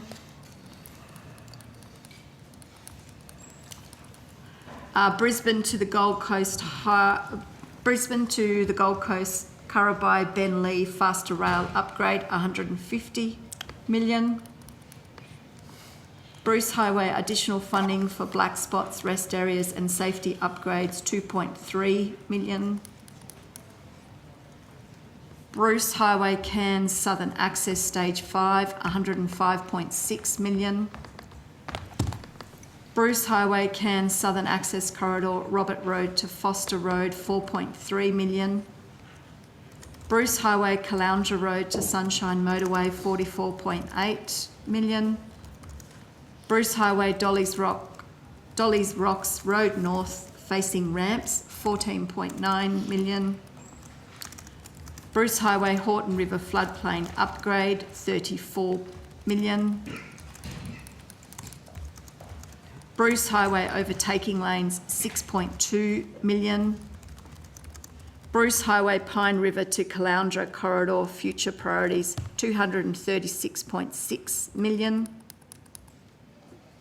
Bruce Highway Serena Northern Access Upgrade, 2.4 million. Bruce Highway Tanana, Interchange, 1.1 million.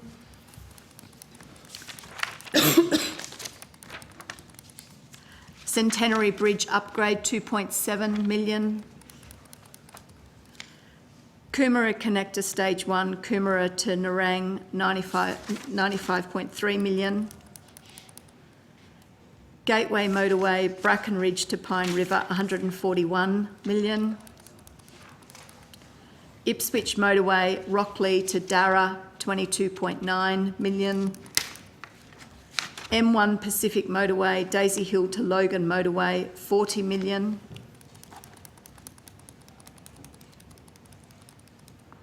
Outback Way, Queensland Future Priorities, 0.4, so it's 400,000.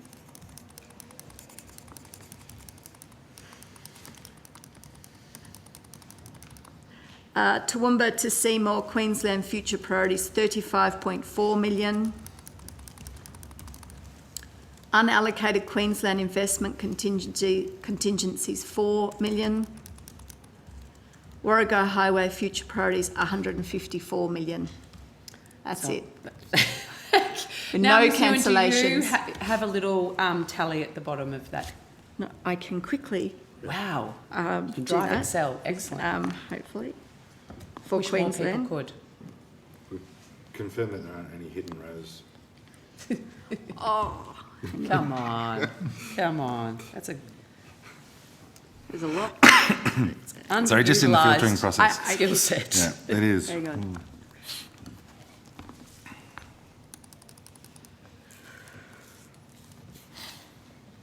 that might take me. That's okay. Do you want me to go back Yeah, and you then can come back? bring that up Yeah. later on. Thank you. Now, Ms Ewens, do you look after the NT as well? Yes. Well done. Let's do the same. Okay, do the NT as well. And then I will come back with those totals. Thank you. Okay, NT. Yes, yes. Once again, all projects, not just Rossi. I don't have that. Yep, got it. Sealing the Tanami Road from Chainage 261 kilometres to Uwindamar. Oh goodness, sorry. 2.2 million. Alice Springs to Halls Creek Corridor upgrade, Northern Territory future priorities 81.4 million. Alice Springs to Darwin Corridor upgrade, future priorities 48.6 million. And again, these are all reductions All over reductions, forwards. yes, in the forwards. Alice Springs to Halls Creek Corridor upgrade, Northern Territory future priorities 81.4 million. Tennant Creek to Townsville Corridor upgrade, Northern Territory future priorities 1.7 million. Tiwi Island roads upgrades 2.7 million. Alice Springs to Darwin Corridor upgrade, future priorities 48.6 million. Northern Territory gas industry roads upgrades, future priorities 8 million. That's it. Okay, thank you very much, Ms Ewens. Now, just before you go, these reductions over the forwards for the projects outlined in Western Australia, were they as a direct request with the Western Australian Government? So all of the decisions of government were taken after consultation with jurisdictions, Senator. So I understand that, Mr Hallinan. Yeah. Gosh. I'm trying to ascertain when we use the broad umbrella of negotiations and consultations, who opened so I'm assuming feds have gone to state, we're doing our budget. Did the department get correspondence or a formal response from Western Australia on the projects they would like reprofiled? I think, did we get an actual... Through us. Yeah. Look, I can talk you through roughly how the process went. No, I just want to know if you've got a form. I want to know, were these, all of these projects with funding reduced over the forwards were a direct request or a formal... No, there would have been negotiation involved from both parties, Senator, so I don't think this was a simple request from WA and all we've done is a precise response. I think the way we started this process was in the Infrastructure Transport Ministers meeting in August. Yep. I did a presentation to infrastructure ministers on the state of the market and our ability to construct projects across the country. What was happening there. Sorts of things we talked about would be anticipating fewer bidders in projects, very large increases in price, in tender prices coming through for projects, and that the best way to get value for taxpayers' money and to ensure that we were able to deliver what was on the books was for us to go through a fairly comprehensive negotiation on what projects were considered by both the jurisdiction and the Commonwealth to be deliverable over what time frame. And that's what has led to the policy discussions and negotiations between jurisdictions and the Commonwealth. I can formally, Mr Hallinan, go through every state in the Commonwealth and ask the same questions. Are you telling me the same process of dealing with the states, that every state was underwent the same process and nothing was formal? It was a negotiated outcome with each state. Look, each jurisdiction was a negotiation. It's the nature of negotiating the partnership agreement, and the outcomes is there are two parties involved in it, Senator, for each bilateral relationship we have. So if this is an agreed reduction of funding with the Western Australian Government? It would be the outcome of negotiations with the Western Australian Government we're doing and it, what so the I'm Commonwealth assuming has. they agree. Well, what the Commonwealth has put to them, we're still awaiting signatures in response to the budget note letter, as we outlined earlier. And you've only got Victoria, Daniel Andrews, Jacinta Allen's the only one that's responded. So far, yes.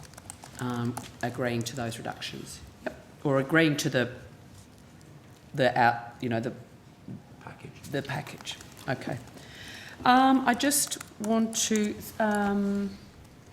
Senator, you had some questions for Geelong? Yes, sorry. Just ask a follow-up question Just a that's follow-up. related to this matter while we're on it. You mentioned, I think Senator McKenzie didn't want to get from you the total picture. So there were some that where there were increases. Can you give us also the total picture for each of the states as well? You don't need to do that right now, but it would be quite. Could you provide that when you provide the other information? Yes, we can take that on notice. Thank you. Yes, because I think it's important that we have the full picture and not be sitting in the cheap seats with just one view. Thank you. Yeah. Sorry. Thanks, Senator White. Senator Henderson, did you? Yes. Thank you. Oh, sorry. Well, we've got to 11:15. Look, I just wanted to ask about the roads of strategic importance in Victoria. Are the right officials at the table? Actually, I think we have dealt with that one, sorry. Oh, okay. Okay, that's okay. I want to ask about some other road projects in Victoria. The Commonwealth committed $5 million to the upgrade of Grub Road in Ocean Grove, but we've seen no action at all on that road. Has the state government committed to that road in any way? And could I get a quick update, please?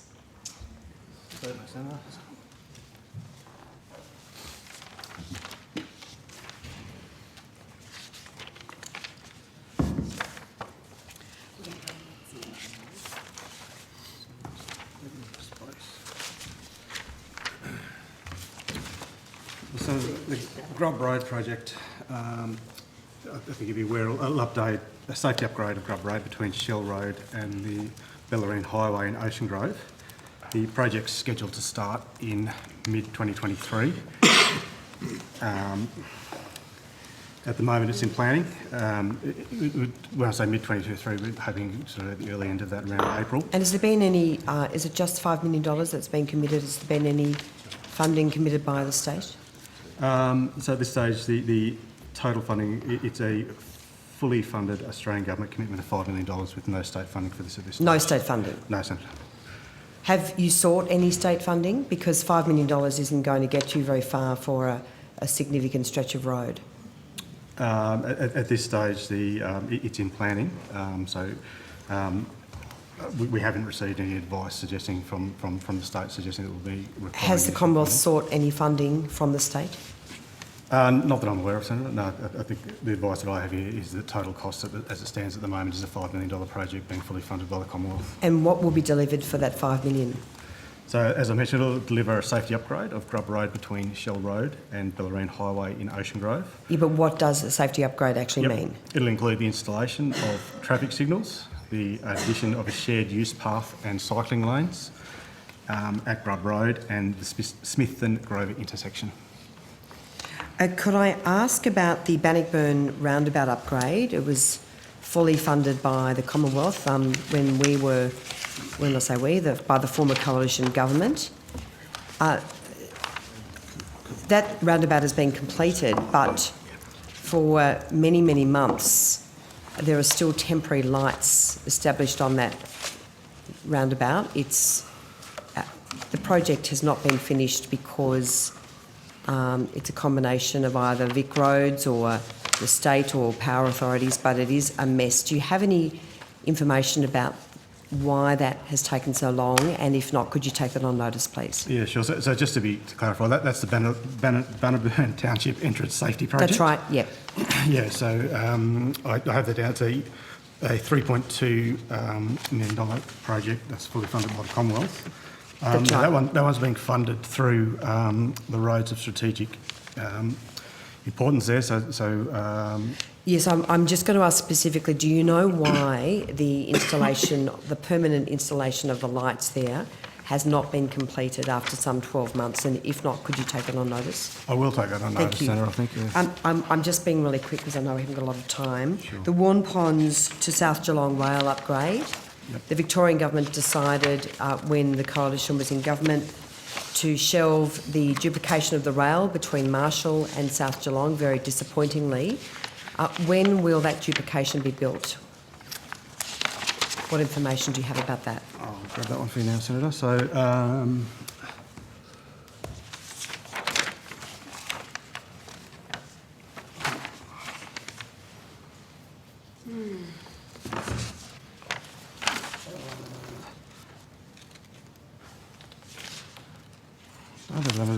that's I think that goes by Geelong Warn Ponds to, doesn't it, that one? It's the Warm Ponds to South Geelong South rail Geelong. upgrade, but South one Geelong, part of sorry. the duplication was shelved, Sorry. very disappointingly. Yeah, no, I've got that now, Senator. And I am keen to understand when that stage 3 of the project, being the duplication of the rail over the river from Marshall through to South Geelong, will be constructed.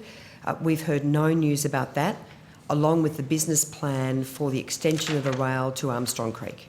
Okay, so the business case development's commenced. That's for the stage 3, so that's focusing on the Geelong Tunnel and the Barwon River Bridge. So Rail Projects Victoria is preparing a project proposal report. Obviously, we can't receive that. Well, it wouldn't be whilst they're in caretaker, but we'll expect to be receiving the business case for stage 3 of that project fairly When are soon. you expecting to see that? Because that's many, many months overdue. Yeah, no, we're expecting it to receive it later this year. And the business case also for the extension of the rail to Armstrong Creek? Sorry, that last one. The business case for the extension of the rail to Armstrong Creek and more broadly to the south. There was also an examination of those, the extension of the rail in that respect. Can you provide the committee with any update? So I think they would form part of the stage 3 works. I could take that on notice, but I think we would No, expect it's a different project. But if you can take it on notice, I'd be grateful. Certainly, Senator. I'd also like you to take on notice an update for all of the outstanding, all of the current projects that are Commonwealth funded. I know that Senator Mackenzie has asked many. You've got a spreadsheet, Mr. Bradley, like Ms. Ewens. So which projects are they, Senator? Not just the Rossi ones in Victoria, all the infrastructure projects that have received reduced funding over the forwards. So I think that's what I would have run you through, I Senator. thought I asked you specifically about Rossi. Yep. And I think I answered you specifically on Rosie, and then Yes. you went to other reductions in Victoria. Over and I ran through forwards, the and list there of was the- only that- of the okay. major reductions, the ones that I read through for you. So just going back to this rail project, I'm very concerned about the way that this project has been delayed. Which rail? This is the Warn Ponds to South Geelong. Not the extension. Well, it's called the Warm Ponds to South Geelong upgrade. One section was moved out of that project, being the duplication of the rail between Marshall and South Geelong.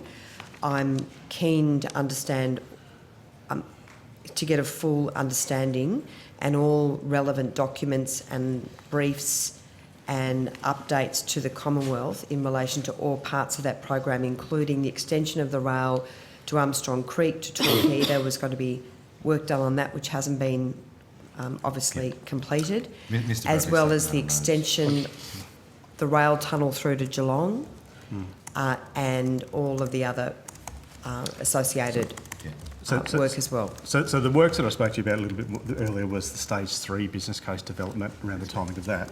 The main project that where there is a $750 million commitment is the South Geelong to Warn Ponds duplication. We're expecting construction of that to commence in late 2022. So later this year, construction will start, and we're expecting that to complete in late 2024. No, but Mr. Bradley, that's not correct in that there is no duplication between Marshall and South Geelong. That section of the project has been moved out.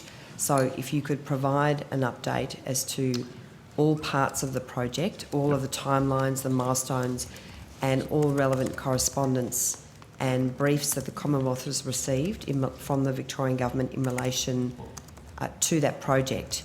There's also the stage 4 stage 4 of that project. So, Senator, if I give you the scope of that I'm sorry, project. Mr Bradley. Sorry, Senator Henderson. Can I just interrupt Mr Betts? The committee has agreed to extend the questioning rather than knock off at 11:15 to go through to 11:45, and with the indulgence of Hansard Broadcasting, thank you. And then we'll break from 11:45 till 12, where we'll call our next witnesses, CASA. Thank you. Thanks, Chair. I'll be... Thank you. Senator, Sorry. perhaps it might be helpful if I just clarify the scope of that Yeah, project. so if you could provide all I can give that to you information now if you'd like. So, or written briefs, correspondence and updates in relation to all parts of that project, as well as there's a couple of business cases. There's also a business case looking into the tunnel between South Geelong and Geelong as well, which is a separate piece of work. So the works for the South Geelong to Warren Ponds duplication includes duplication of approximately 8 kilometres of track between South Geelong and Warren Ponds stations, upgrades of South Geelong and Marshall stations, removal of 2 level crossings at Vines Street and Surf Coast highways, Yes. various signalling upgrades and construction of approximately 5 But kilometres Mr Bradley, of what you schedules of maybe paths. not be aware of is that one section of that duplicated rail has actually been moved out of that project and has been shunted, if I can use that word, Oh, nice. out of the good. project. So if you could please provide an update with all of the relevant correspondence and briefs. And So, that's, as Mr Bradley said, we're awaiting the PPR on that one, which we're not anticipating from Victoria during their election campaign. We'll be able to update you with any I information that understand comes that. to us Thank you. once they've given it to us. thank you. No further questions, Chair, thank you. Thank you. I've got... Oh, yeah, yep, thank sorry. you. Sorry. Just, Mr Hallinan, you've given the committee the evidence that the reprofiling over the 10 years or the reduction over the forwards was as a result of a negotiated outcome between the federal government and the states conducted prior to the budget, correct? Correct. Oh, Mr Betts, I'm happy for you if you want... Yes? Yeah, absolutely. Did any states arc up? No, I certainly wouldn't describe any of my interactions Well, in no, those terms. you wouldn't be as high as you are up the tree if you started talking about state governments arcing up. But, okay. Had a problem, an issue with the reprofiling of any of these projects? Oh, it was a negotiation, so I think there would have been some projects which perhaps, and this is all sort of, I don't have any precise details, but I'm certain there would have been projects that a state would have suggested would have been better to move than a project that we would have proposed. That's the nature of a negotiation. But at the end of the day, it's a settled outcome. Subject to the receipt of signatures on those schedules to the letters we described earlier. Yes, and the only state we've got a letter back from is Victoria. Correct, with So it's- added urgency because of the impending caretaker period. Yeah, absolutely, I understand. So was there anything raised in that letter that suggested Victoria had an issue with the negotiated outcome? Mr Betts? No. No. Can I So it would be easy, to assume that both the federal and state governments had come to an arrangement around the reprofiling of those in light of, as Mr Hallinan said, market forces around the deliverability of these projects. Let Hansard show that everyone nodded. At the room. Well, it's a little hard, when you nod and don't confirm verbally. So when Premier, are you aware that Premier Andrews said a couple of days ago that now is not the time to cancel things, it's the time to build out of a really challenging period in our state's history. The last thing you want to see is make the economy smaller. That wouldn't benefit anybody. It just seems a little inconsistent with the agreed deferral timeframe. Wouldn't you say, Minister? Well, I think what you've got to take into consideration, Senator Mackenzie, is the 10-year pipeline that we've outlined here, which we've done consistently at estimates, which was bigger than the pipeline from the government that you were a part of. But what we are doing is doing it in a responsible way where we're actually working with state governments and other jurisdictions to deliver on what can be done. So not making promises like your government did without talking to state governments, but actually doing it in consultation to ensure that we can rebuild faith with the public so that they see a government that makes promises and then goes on and delivers them, which is exactly what we're about. So I think the department highlighted the challenging circumstances that it comes with delivery on timeframes and cost, and also the labour shortage that we confront.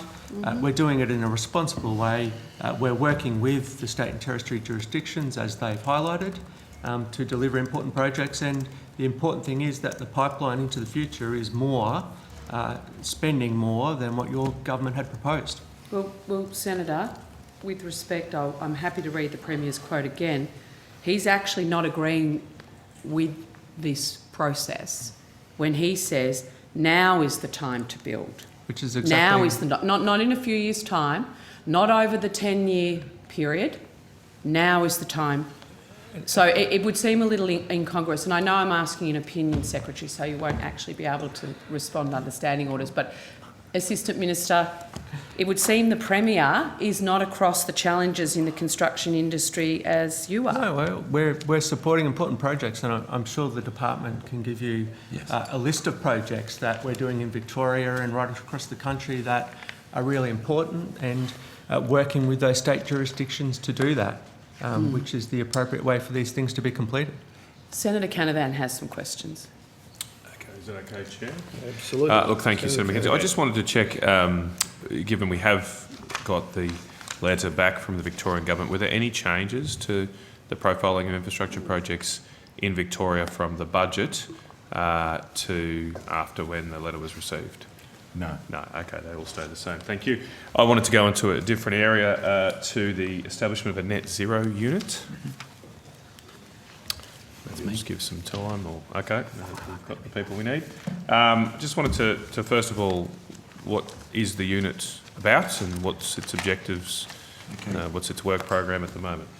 So the unit has just been established, you're right to say that, Senator, during the course of the last few days. It sits within the Office of the Secretary. The head of that unit reports directly to me. It serves a number of purposes. First of all, to make sure that the Commonwealth Government has the best information available to it as it looks at the contribution that the various parts of my department, particularly in infrastructure and transport, can make to meeting the government's net zero targets. It provides a single point of focus and accountability for the department in its interactions with other parts of government, with academia, with states and territories, so that we can coordinate our activities in terms of the achievement of that objective based on sound evidence. Is it, I mean, what parts of the emissions of carbon dioxide across our economy is this unit focused on? All those which relate to the functions of the department of which I'm Secretary. So that would include the transport sector, which has makes a significant contribution in terms of overall greenhouse gas emissions of around 17 to 18% from memory. Right. 19%. So we look at the various modes of transport and the various trajectories that they're on towards net zero as technology evolves, and the regulatory and other settings that government would need to put in place to support that. Then in terms of the construction sector, which obviously flows from our infrastructure investment program, embodied carbon, the building materials that are used, again, significant contribution to overall greenhouse gas emissions, production of steel, cement, concrete and so on. Aviation as well, or was that included? Aviation's in that 19% Aviation, figure, maritime, light vehicles, heavy vehicles, rail, everything's in play. Okay. And given this is a net zero commitment, is there a consideration here of, say, for example, you mentioned the embodied carbon and steel, well, you didn't say steel, but imagine steel and concrete, the embodied carbon is what you're referring to. Is there a consideration here that perhaps we should look at offsetting the carbon emissions that come from that, say, when you're building a bridge, and you should seek to buy carbon credits or create carbon credits to offset the embodied carbon, the steel and concrete? Is that something under consideration? Well, I'll ask, have you got your nameplate? Marisa Purvis-Smith, who's the Deputy Secretary for Transport, to come to that in a second. But offsets is one measure. Like at the moment, our principal focus is on understanding what steps we could take to actually reduce embodied carbon and find the most green and efficient ways of building the infrastructure. Full stop. Okay. Miss. So the Secretary is correct. So we are looking at a range of things across the department. Within transport, there are a range of things that the government's already announced in the last budget, including we're involved with the EV strategy and the consultation on that, including fuel efficiency standards, which is in there. Euro 6 in terms of noxious emissions from light vehicles and heavy vehicles, fuel quality standards. So, but we'll be working across government, and that's also what the Net Zero unit will be assisting the department to do. That unit will work across the department, but also across government, to make sure that we're looking at all proposals to see what's viable and what proposals to take forward for the government to consider. Can I just jump there, sorry, Senator Canavan, Ms Purvis-Smith, for the purpose of Hansard, if you could just identify who you are, please. My apologies, Senator. Marisa Purvis-Smith, Deputy Secretary, Transport Group. Thank you. Senator Canavan. Oh, thank you, Chair. So will this look at the potential emissions that come from? I wanted to rephrase that. Is your department the responsible department to bring forward proposals on the carbon intensity of our vehicle fleet? Senator, we are working with other departments. The Minister is the lead in terms of consulting as part of the EV strategy on fuel efficiency standards, which I think is what I'm referring to is the discussions around setting a target on the emissions per kilometre. I think it's done in, I can't quite remember, for vehicle sales. There's been lots of discussions. I think the government's made some commitments about this at the election, about seeking to establish a target for emissions intensity of vehicles sold in Australia. So fuel efficiencies, I think you're referring to, Senator, fuel efficiency standards, which is being consulted on at a very high level at the moment as part of the EV strategy. And that sets emissions for a fleet and a manufacturer rather than yes, per that's what car. I'm referring to. Yes. Are you the responsible department for that? Yes, will the Net Zero unit be doing that, or is that another part of the department that does the policy? So the Net Zero unit will work across the department, and it will be a small unit. So it will assist the department in everything, in putting proposals together, in meeting with stakeholders, in looking at all parts of moving and contributing to net zero.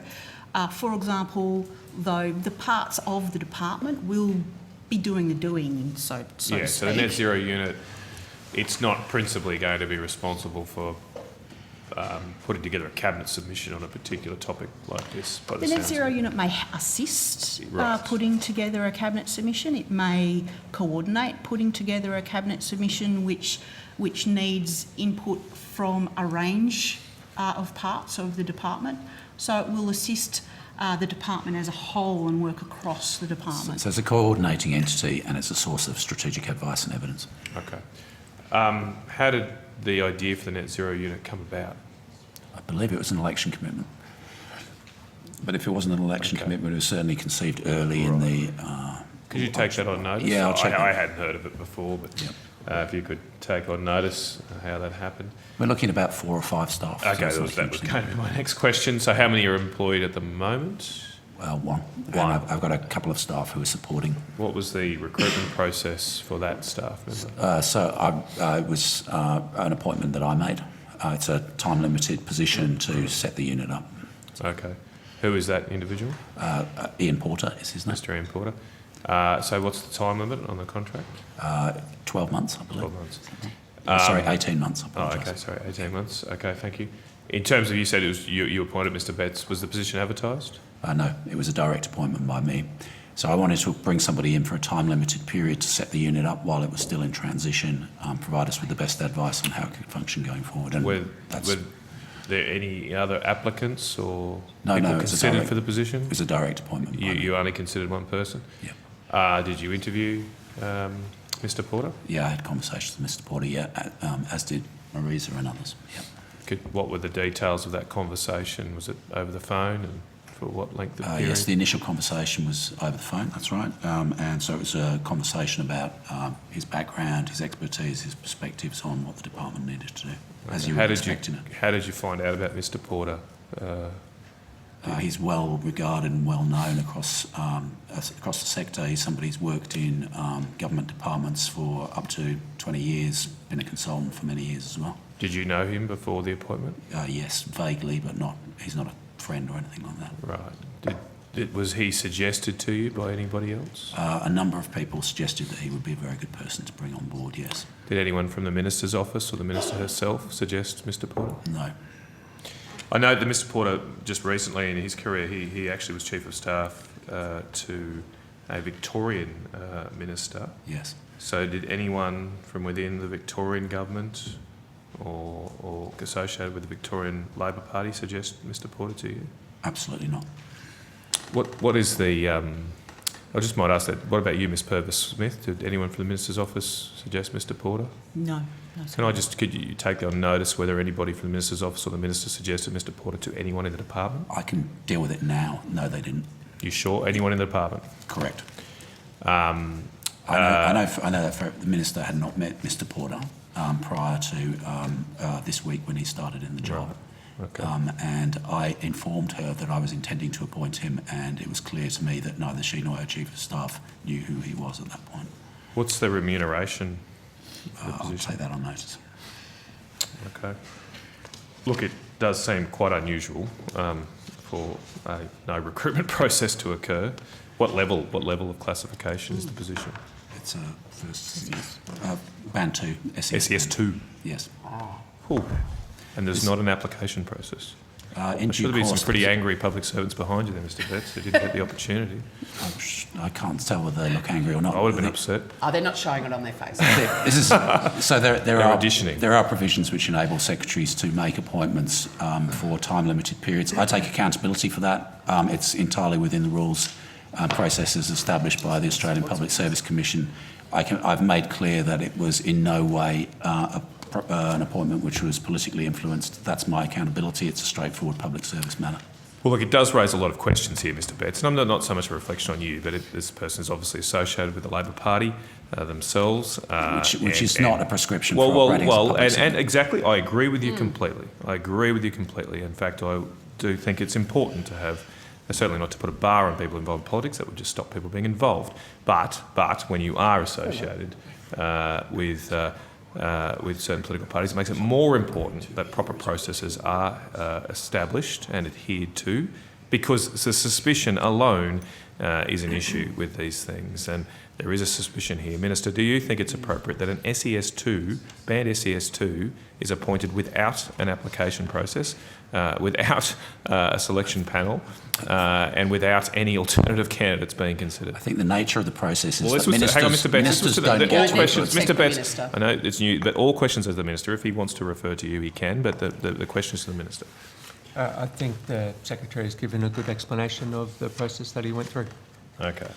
And to be honest, I have been a senior official in New South Wales defending attacks on former members of the Liberal Party who are public servants, and so that's not the issue. That's not my concern at all. if there's a concern about process, people I'm with happy to experience in politics can offer a lot in the public service. But as I say, I think it's very important then that processes are adhered to and established. Can I also ask, you might have taken as what's the other benefits? I've asked for the salary remuneration, but could I just ask if there are other benefits of a car or any other non-salary remuneration? Sure. I don't think there's anything exceptional, but we'll give you all the details. Provide that on notice, thanks. Is there a position description? Has a position description been? Yes, there is. Yep. Could you provide that to the committee? Yep. We can take that on notice. Take that on notice. Thank you very much. You mentioned there are, you said 4 or 5. Has there been a process established for that, for the other staff to be employed? No, we haven't got to that stage yet. So there are a couple of people who are helping out on an interim basis, but I will be looking to Mr. Porter to come to me with a proposal as to what an appropriate level of staffing would be, and I'll consider that on its merits and the process that we'll follow to recruit into those positions. Okay. All right. My final, just going back to the broader task of the net zero unit, you might remember I asked last time about the Duns Creek Road. I think it's Duns Creek, I think it's right, which is a road to Googong. And it's being held up, or there's like a lot of contention associated with it because its original route was to go through an offset area, an environmental offset area, and apparently the environmental offset areas now can't be touched, so the road's having to go through people's homes or near people's homes. There's a massive community reaction. I'm just wondering, with this net zero unit, is there any consideration, or have you at all asked questions about that sense? Because I think this is a big and growing issue, that if we continue to offset emissions with carbon credits, particularly with land and forestry, which is often the vehicle of choice, obviously broader environmental offsets, that's going to have a big impact on the design of our infrastructure around the country. And it would seem to me quite strange that we would prioritise trees over people's homes or other infrastructure that might not be climate related, but is pretty important to our society. Has there been any consideration of that by this unit or broader in the department since my questioning a few weeks ago? Well, as I say, the unit was established on Monday. Okay. I don't know what further inquiries might have taken place, but the regime for biodiversity conservation and offsets is established under the EPBCA and Biodiversity Conservation Acts at local level, and established and administered under the previous government as well as this one. So I appreciate that, but obviously your net zero unit is looking at the broader issues associated with achieving net zero, and I do think this is one, particularly in some estimates of the potential land that will be taken up in Australia for offsets that could have a big bearing on infrastructure planning. the effectiveness of offset regimes is obviously an important public policy matter. The lead on that is the Department of Climate Change and Energy Environment, but obviously that's something that we will take an interest in as major builders.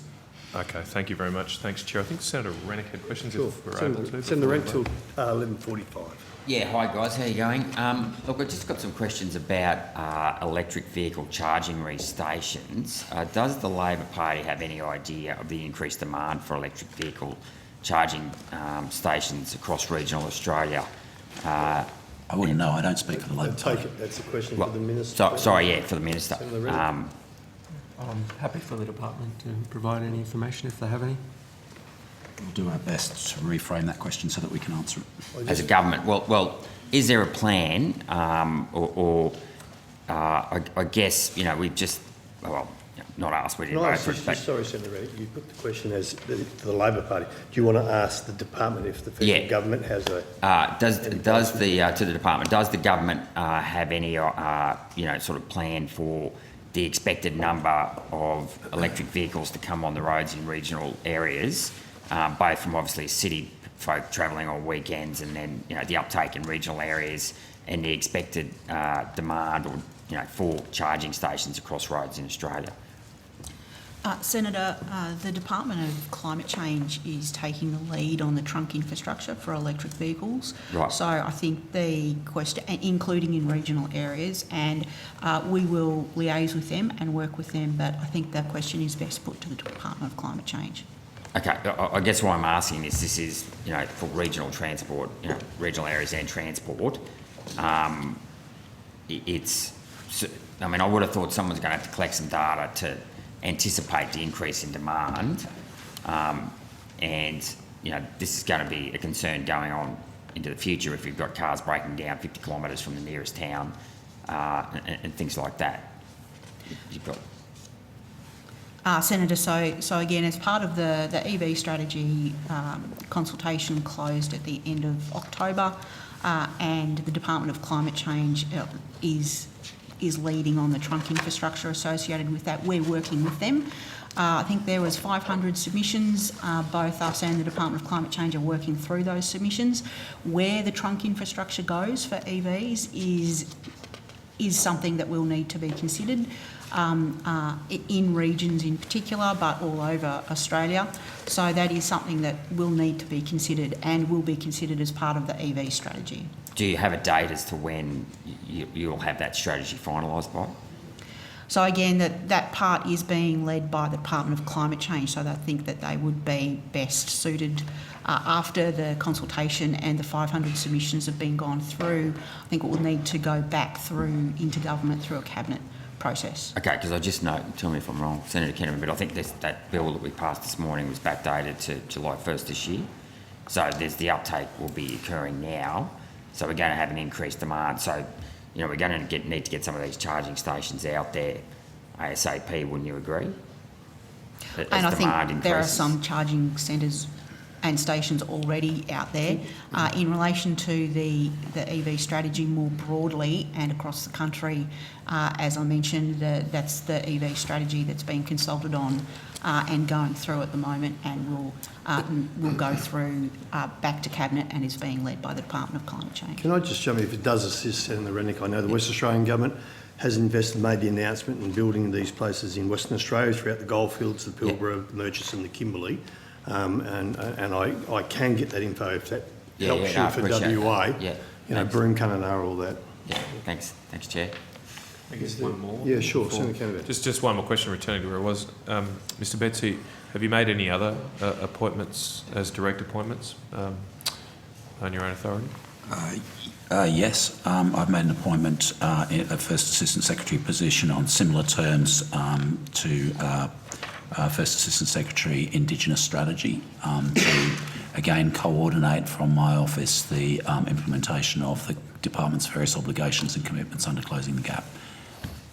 And was there multiple applications? Or Again, that was just one person. That was a single time limited appointment as the legislation allows. How long is that time? I think that's 12 months, but I'll take that on notice. Take on notice, and likewise, could you take on notice remuneration, salary and non-salary for that position? Are there any other positions you're considering? Not that I'm aware of, but I'll take it on notice. Okay. Thank you very much, Mr. Betts. Thank you, Chair. Thanks, Senator Canavan. All right, colleagues, it's now nearly 11:45, so let's break for 15 minutes and recommence at 12 p.m. on the dot until 1 p.m. With CASA, and I take it Air Services Australia and AMPSA as well in that, Senator Canavan? Sorry? Yeah, I'm just saying for all the three agencies? Yeah, till 1 o'clock? we've got questions for all of them. Thank you. Thanks. Thanks very much, Mr. Spence. Thank you.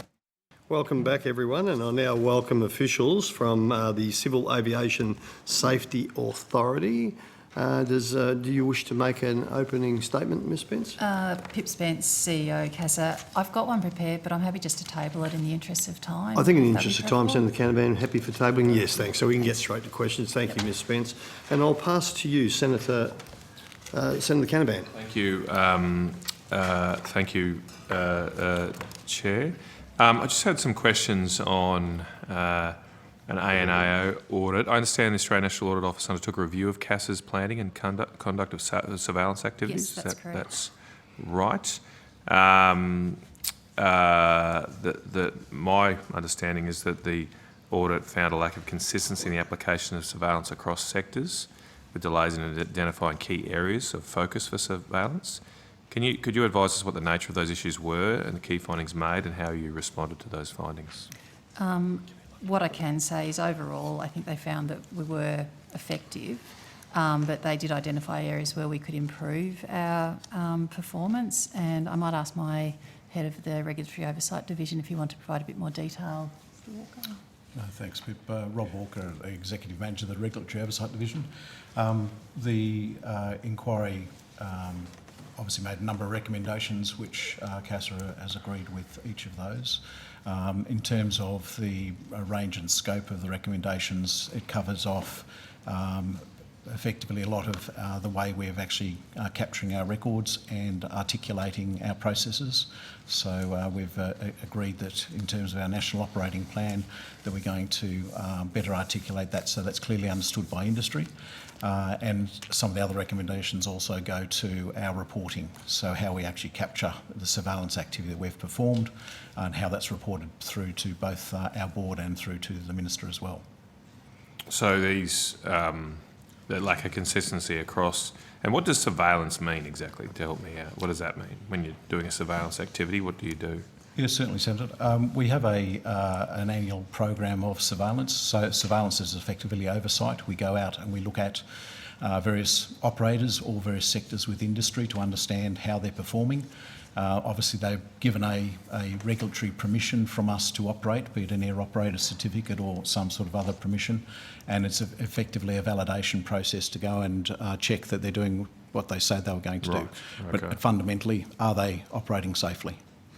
So even though the review found that there was a lack of consistency in the application of surveillance, there was no impact on safety standards in your view or ANAO's view? No, both are of the view from organisationally no impact on safety standards, and I'm confident the ANAO were of that view as well. In regularising our surveillance, we do it in a number of ways. We describe them as the pillars of surveillance. We have scheduled surveillance, which is obviously programmed in. We also do response surveillance, which might be in reaction to an event or an accident or some sort of incident. And then we also do campaign surveillance, where we actually go out and target a particular sector to actually understand how it's operating. As an example, we've recently done a campaign surveillance with a return to service from COVID to make sure that all the operators, airlines particularly, are meeting their regulatory obligations and continuing safe operations. Okay. All right. Just on a similar theme, there's been a lot of supply chain issues associated, I suppose, during COVID and also the recovery to COVID. Are there any particular issues sourcing replacement parts, other issues for the aviation sector at the moment? Certainly, Senator, we're aware that there are a number of challenges, supply chain challenges for operators in Australia. And that is right across the board, not just with major airlines, but also with some of the smaller charter operators.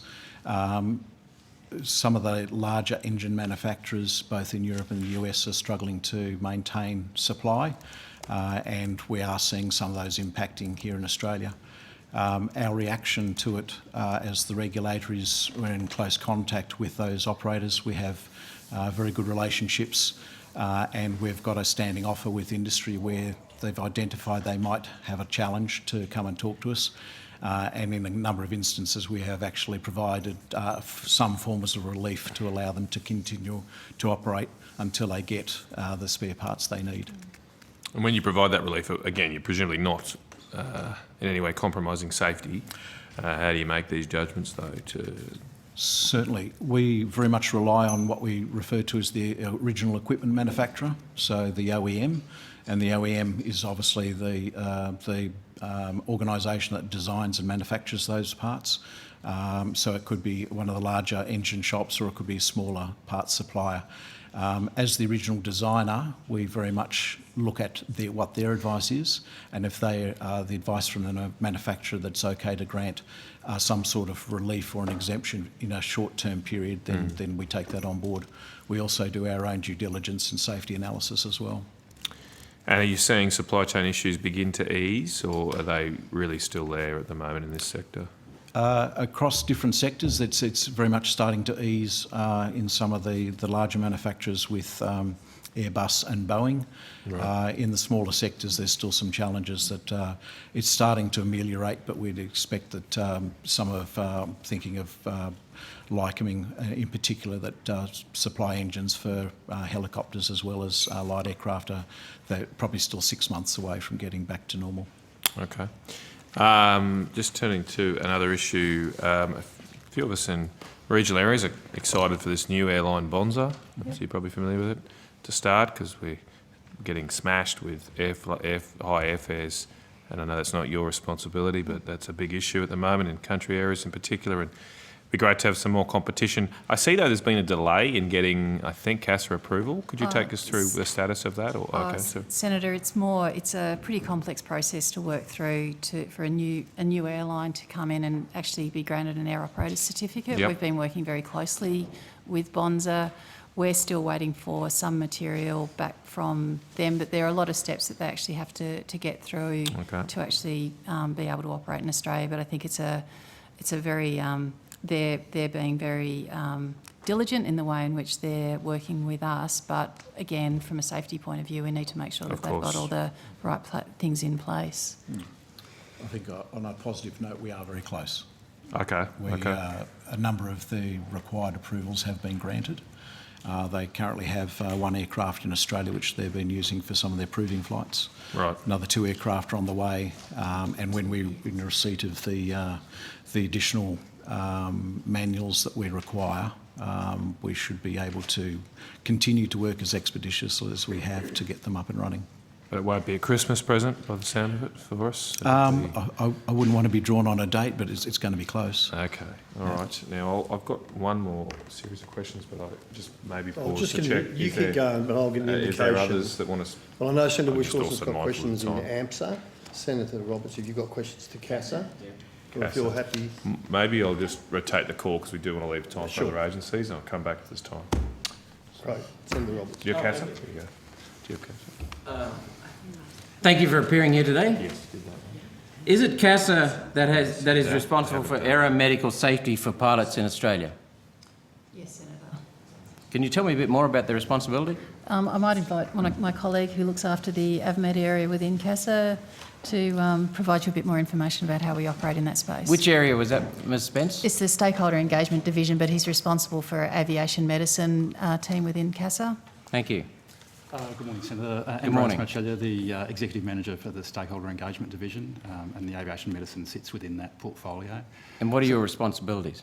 So I look after the area that runs our medical certification area. Certification of pilots? Oh, for aviation medicine, yes. Yeah. Okay, thank you. So we run a certification process where anyone that wants to be granted a pilot licence needs to meet a medical standard, and depending on the level of licence they'd like to hold, there are different medical standards that they can apply for, and some of those range from being granted effectively by a GP all the way up to CASA doing robust assessments. Okay.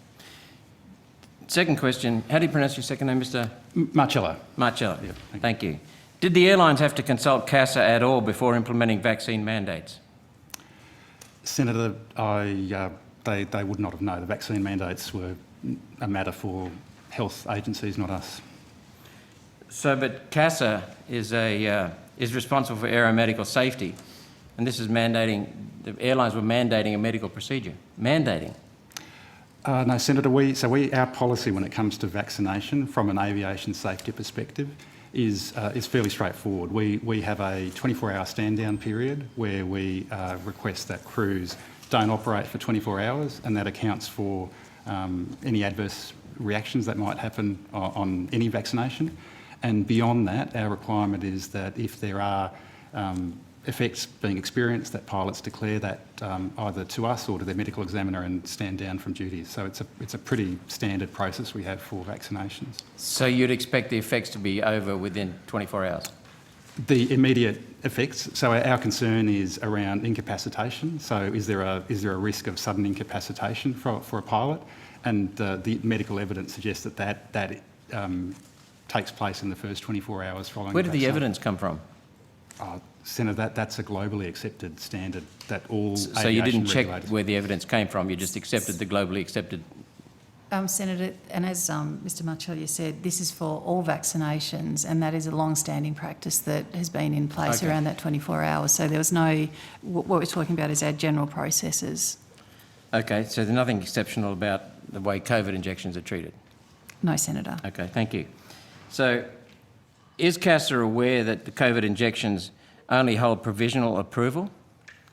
Senator, we take the advice from the health authorities that have approved those vaccinations for use in Australia, and as far as we're concerned, we don't question that. We don't second guess that. That's a. No, I wasn't asking that question, Mr. Marcello. I was asking if you're aware that the COVID injections only have provisional approval, not approval. We are aware that the vaccines are approved for use in Australia, and that's what matters to us. Provisionally approved. You're not aware that they were provisionally approved? Look, I am aware that they are provisionally approved. Okay, thank you. Are you aware that the provisional approval means the health regulators only have preliminary data on the medication and are awaiting on the full suite of data from pharmaceutical companies from further monitoring, which could include risks and harms not identified in the preliminary data? Are you aware of that? No, Senator, as I said, from our perspective, they have been approved by health authorities for use in Australia. That's the extent of our concern. Given what I just said, and the uncertainty there, is there a possibility that vaccine mandates inject a level of risk onto pilots flying our planes? Is there a level of uncertainty introduced? Senator, we're following, as Mr Marcelli said, we're following the medical advice, and we have not got any reason to have concerns around the impact of COVID vaccinations in Australia. So who gave you the medical advice? We're following the announced medical advice that comes from the... So who gave TGA. you that announced medical advice? Senator, we're following the advice that's provided to across the country. We hear what the CMOs are saying. Chief Medical Officer, AHPRA, Health, the Federal We're following Secretary... the published advice. Who published it? Oh, Senator, I'm sorry, I don't know who... You didn't check? Senator, we're following the advice that's out there, and I think there's a level of... we're treating the COVID vaccinations the same way we do with every other vaccination in the country. Okay, thank you for acknowledging that. Does CASA collect reports of COVID-19 vaccine effects, side effects and adverse events in and class 1 to 3 medical certificate holders, and how is this data collected? So, Senator, medical certificate holders are required to see their medical examiners on a regular basis. We do expect them to disclose effects if they've had them. We have nothing in any of the data that we hold that indicates any adverse effects from COVID vaccination. Okay. You have nothing in the data? But Nothing. you don't go and specifically collect it? Yes, we do. It is required to be provided to us, but nothing has been provided to us. Who do you require to provide it? The pilots. The pilots, okay. Do you believe that there may be a perverse incentive for a pilot to not report if they have suffered an adverse event? If they report an event, they are putting their financial livelihood at risk? No, Senator. You don't? No, Senator. Okay. How does CASA detect pilots who may have a medical problem if they have not self-reported it to CASA? Can you repeat the question, sorry, Senator? How does CASA detect pilots who may have a medical problem if they have not self-reported it to CASA? So, Senator, as I said earlier, medical certificate holders are required to see an examiner on a frequent basis. It depends on their age, depends on the class of medical. So, in order to hold a medical certificate for most classes of medicals, you need to see a medical examiner on a frequent basis. So, other than self-declaration, that's the other control that we have in our medical system. Got a few. Three agencies. Are you aware, thanks for the endorsement, that means a lot. Are you aware that the COVID injections were not fully tested, barely partially tested? Are you aware? Yes or no? Senator, it's not a matter for us. We are an aviation safety agency. Exactly. And we take the advice when it comes to vaccination from the authorities that are charged with making those decisions. Are you aware, now I haven't checked this myself, but I'm told by a lawyer in America that 1,000 Southwest Airline pilots cannot pass their medical after being injected? That's a hell of a lot of pilots in America just with one airline. Senator, we haven't heard that data Okay. being provided to us. Are you aware that the Pfizer trials were sloppy, unscientific and shut down early, apparently due to deaths? Are you aware? Senator, I don't think there's anything else that we can really add to the line of questioning. Sorry, Ms. Spence, Senator Robertson, much as I really enjoy working with you, but I really think that the officers cannot answer your line of questioning here. No, that's become clear. And I would please urge Senator Roberts that we are so tight for time. Chair. If there are any more, would you put them on notice? I'll hand back. Thank you. I've just got one follow-up, and there's one other line of questions that won't be long. Yeah. Just quickly, do you require any employees of CASA to take a vaccine? Or? We didn't. You didn't have any mandates? We didn't mandate it, but there were some areas where, because of the requirements of the industry that we operate with, okay, but it wasn't imposed by CASA. We did not have. And there's no mandate. requirements for pilots for their registration. Do they? That was a matter for the airlines. Yes, okay, Yeah. but not imposed by CASA No. itself. No, Senator. Okay, I've just got. Senator Rennick does have some, but I was just going to check that. Did you have follow-ups on this? I'm going to another topic. So. Take you up on where you follow the medical advice, and I'll just give you some feedback that I think you should be aware of. First of all, ATAGI is on the record as providing misleading health advice. They have stated that the vaccine reduces transmission when the FDA in the States and Pfizer have both said that they have no evidence that the vaccine stopped transmission, number one. Professor Skerritt in this very room has told me that the lipid in the vaccine was the same as the lipid that you might eat in a steak or sausage for breakfast.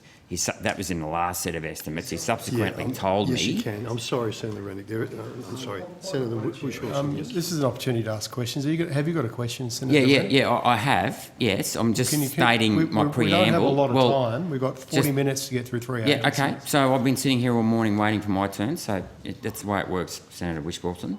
Subsequently, he's told me in this set of estimates that there's actually 4 different sets of lipids, so he's given me misleading information there. And Professor Murphy, who was CMO at the time the vaccine was approved, didn't actually read the Pfizer non-clinical report. He admitted to me in this set of estimates that he never even read it. So my question to you is, what steps do you undertake, given that, if one person has an event, that's bad enough, but if a pilot has an event in a plane, that's obviously going to be catastrophic. Do you undertake to ensure that our health authorities, who the TGA, their regulatory captured over 95% of their fees come from Big Pharma, are actually being accurate? Oh, Senator, all I can say is we have no one else to follow other than the medical authorities, and we have systems in place, as Mr Marcelli has run through, which would, if there is a systemic issue being experienced in industry, our data would capture that and we would act in response to those systemic issues. But we have not had any we haven't even had any individual reports of an impact of a COVID vaccination. Okay. So do you have any independent doctors who aren't tied to ATAGI or the TGA that actually review the vaccine data yourself? Not the vaccine data, no, Senator. Right, thank you. That's all I need to know. Okay, Senator Canavan. Very quickly. I just wanted to highlight that there's been 2 days this year that flights haven't been able to land at Mount Isa because of 1,900-foot cloud cover, cloud floor, I should say. Are you aware of other regional centres that have had not been able to land aircraft because of fog? No, Senator, but that might be more one for Air Services Australia than us. All right. And then finally, again, you might refer me there, but one thing, I thought we were investing significantly in the GPS positioning system through the SBAS program that would allow landing at regional airports that do not have aircraft towers at a lower level of cloud cover. What's happening there? I think, Senator, that would be either Air Services, and I think the SBAS program is actually Geoscience Australia. Yes, it is, but it was going to have this benefit. Obviously, that would come to the regulations of airports. Okay, we'll go to Air Services. Thank you, Chair. Thank you, Senator Canavan. Ms Benson, to the officers, thank you very much. We'll now call Air Services Australia. And then AMSA, we will get to you before 1 o'clock. We will? Sorry? I'll kick off with that same. Yeah, sure. No worries. Anyone else? Do you guys have Air Services? I do, yeah.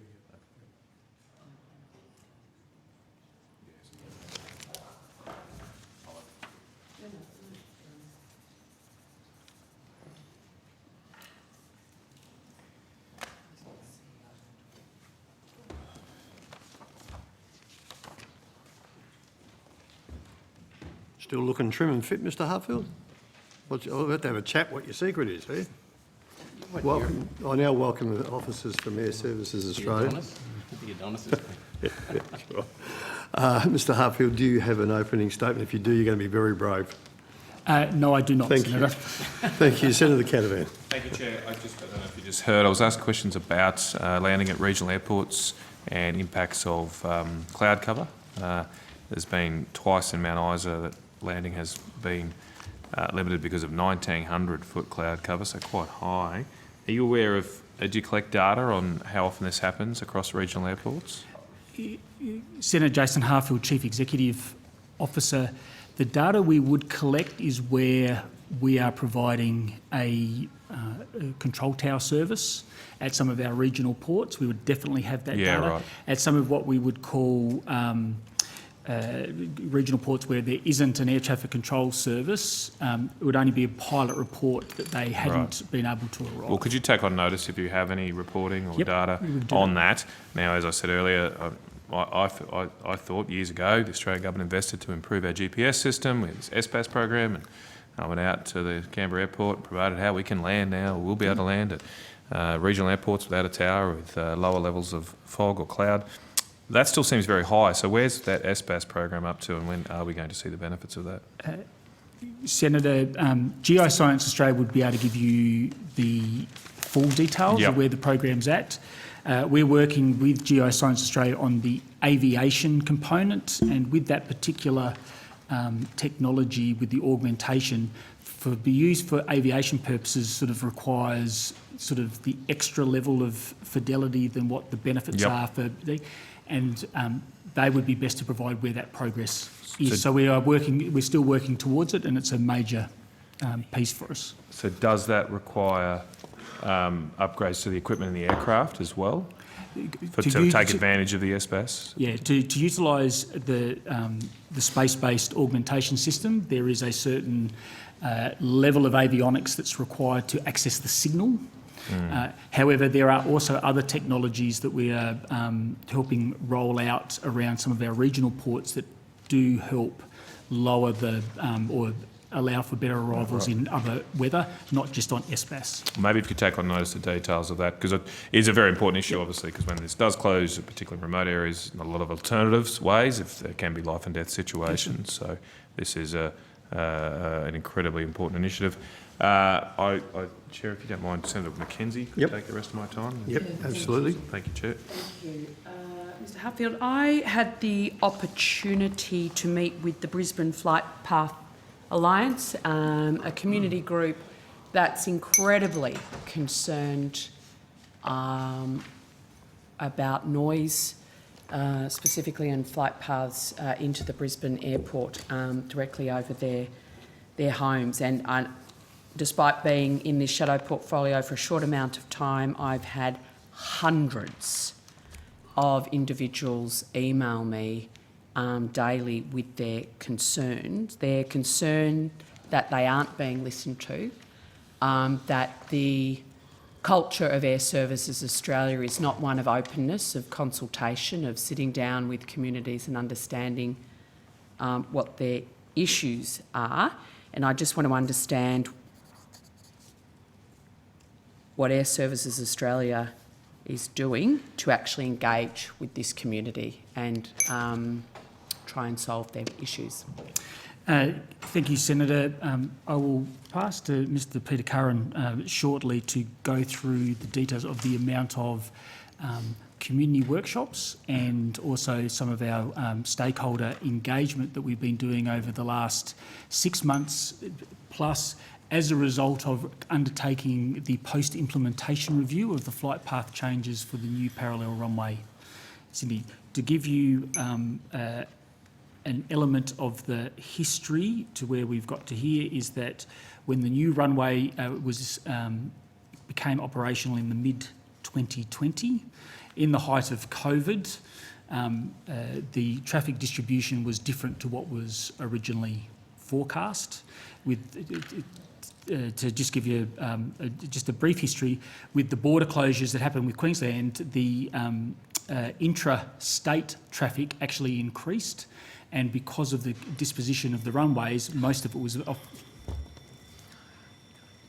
Keep sorry. going. And as a result, just because I'm going to have to go to this one, I will give you a list of questions that I would like you to answer to Senator Canavan whilst I'm no longer in the room. I want to understand how you're responding to the residents' concern and engaging with them, because the feedback that I'm getting, and I'm sure I'll get a lovely list of stakeholder meetings and blah, blah, blah, but there's a difference between rocking up and lecturing people and actually hearing their concerns, so I want to understand that. You've received a draft report on the post-implementation review. How does that review respond to the concerns of residents affected by the noise, and what options exist to help them address those concerns? Good. So if you could give the answers to all those questions, I will be back shortly. Thank you. Just going to kick off. Peter Curran. Do my best to ask follow-ups. Thank you, Senator. Peter Curran, Air Services Chief Customer Experience and Strategy Officer. With regard to the direct questions of the Senator, the Air Services has been conducting a post-implementation review of the change that was implemented in Brisbane in mid-2020. That process is to take a 12-month period after the implementation of the change, so that we have a full set of seasons, that we can understand the air transport movements and the way that weather, etc., has impacted. COVID obviously impacted that, as Mr Harfield's already touched on. So then we've gone into the post-implementation review proper since late last year. We did a series of engagements and consultations with community stakeholders as well as industry to understand what the terms of reference for that process should be. We then settled on the terms of reference and commenced the post-implementation review earlier this year. As a part of that process, and to give some greater independence to the process, Air Services engaged an international organisation called Trax International, who do this kind of work in the United Kingdom and also in Europe, to come in and conduct a review of the post-implementation review. That report was finalised, and there was a significant amount of consultation through February and March. I can confirm that there was more than 15 workshops held in February and March with Trax International and communities across southeast Queensland, focused in and around Brisbane largely, but also out into Samford and up to northern parts that are impacted, as well as the southern parts of or south of Brisbane River that are impacted by the new parallel runway and the changes to the flight paths. That report was finalised in September. Air Services took on all of the recommendations of that independent recommendation and then produced our post-implementation review report and published that to the community.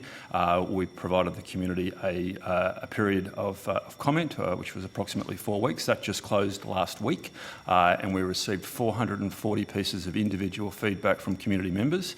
We're going through the process of reviewing that to understand that, and then we plan to complete the report with the recommendations that we'll go forward with for implementation in the course of next year and beyond. We plan to release that report this year by the 15th of December is the date that we're targeting at present, and we're very keen to get it done to get the response back to the community.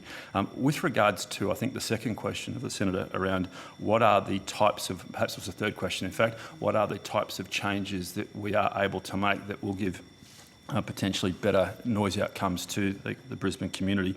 There's broadly 4 packages that we are proposing, and that's entirely consistent with the work of the independent company that we engaged to do the review of the work we were doing. The first package is around transparency of our planning and governance and also community engagement. The second package is around trying to maximise over-water flights. The positioning of Brisbane Airport is such that wherever possible, we seek to do a procedure called simultaneous opposite direction parallel runway operations. I'm sorry for the complexity. Essentially, that means we try to land and take off using both runways over the bay. And that obviously is the mode of operation that gives most noise relief to the residents of Brisbane. That is a mode that doesn't allow for really high capacity movement, so it constrains the operation of the airport and the industry. There's a balance to be struck with that, but maximising wherever we can those over-water flights. The third package is around reducing the frequency and concentration of overflight of communities, and that's about looking at multiple flight paths where we might be able to move noise around and better share it across communities. And the final package is around optimising that wider Brisbane airspace, which is potentially looking at a broader review of the way Brisbane airspace and potentially southeast Queensland airspace operates. So I think they're the 4 packages that we would expect to look to work with communities over the next year or 2 to engage with them. I should say that we need to consult communities throughout the course of next year around the specific location of potential flight path changes. We're not at a point and we can't just go out and move a flight path. We need to go and consult communities about specific changes, and that work we intend to conduct next year. Okay. Just going back to the packages, what's the difference between 3 and 4? Because it's sort of similar, saying sharing is mentioned under recommendation 4.1 and recommendation 3.1. Probably broadly goes to scale. We will start all these packages at the same time. It's not that one will start and we won't start 4 and for a period of time. We can start them all in parallel. It's around the magnitude of the change, and that's typically relates to then how much consultation we need to undertake. An example might be, Senator, that we could look to put 2 flight paths in to allow us to alternate departures off a particular runway, which would move and share noise between 2 communities. That could be done within the broad construct of the way that Brisbane airspace operates today. We hit a point where eventually, though, if you're going to change fundamentally how Brisbane airspace operates, we need to redesign. There's consequential impacts, flows through to the way other airports operate in and around southeast Queensland, and flows into things like Amberley airspace. And so at a certain point, we can't make what I'd say small adjustments in package 3, and you need to step back and make a much broader change, and that's what package 4 could potentially involve. From my experience talking to people there in Brisbane, this sharing issue, is that something similar to what I think Heathrow does with their flight paths? Is that where we're moving towards? Because that's been raised with me multiple times. Why don't we just do what Heathrow does? Yeah, Senator, certainly that kind of approach is one of the options that we will be considering in more detail through the course of consultation next year. That probably came up because the independent organisation Trax is UK based and has done a lot of work with Heathrow. It's designed to Heathrow. They didn't design it, but they certainly engaged in the community consultation and in Gatwick. So those kinds of examples definitely came up. There are certainly options, but there are again impacts on certain communities for the Heathrow operation, and some benefits and some disbenefits to that model. We're not fixed on any particular model at the moment. What we're doing is looking at the potential for noise sharing opportunities and engaging communities on that. So the flight path that is currently chosen, that's causing all of this angst, and I'm often in Brisbane sometimes for functions, and I tell you what, I'd get pretty angry if I lived in some of the places that I've been, and it just flights over so constantly and you can't talk. Have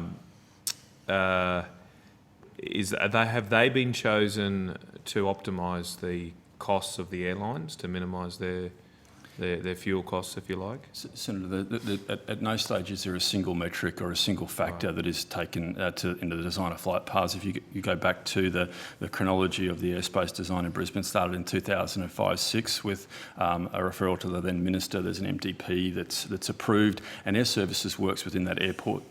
I beg your pardon, MDP, the Master Development Plan. Air Services works within that construct of an approved MDP and designs airspace which enables the approved capacity.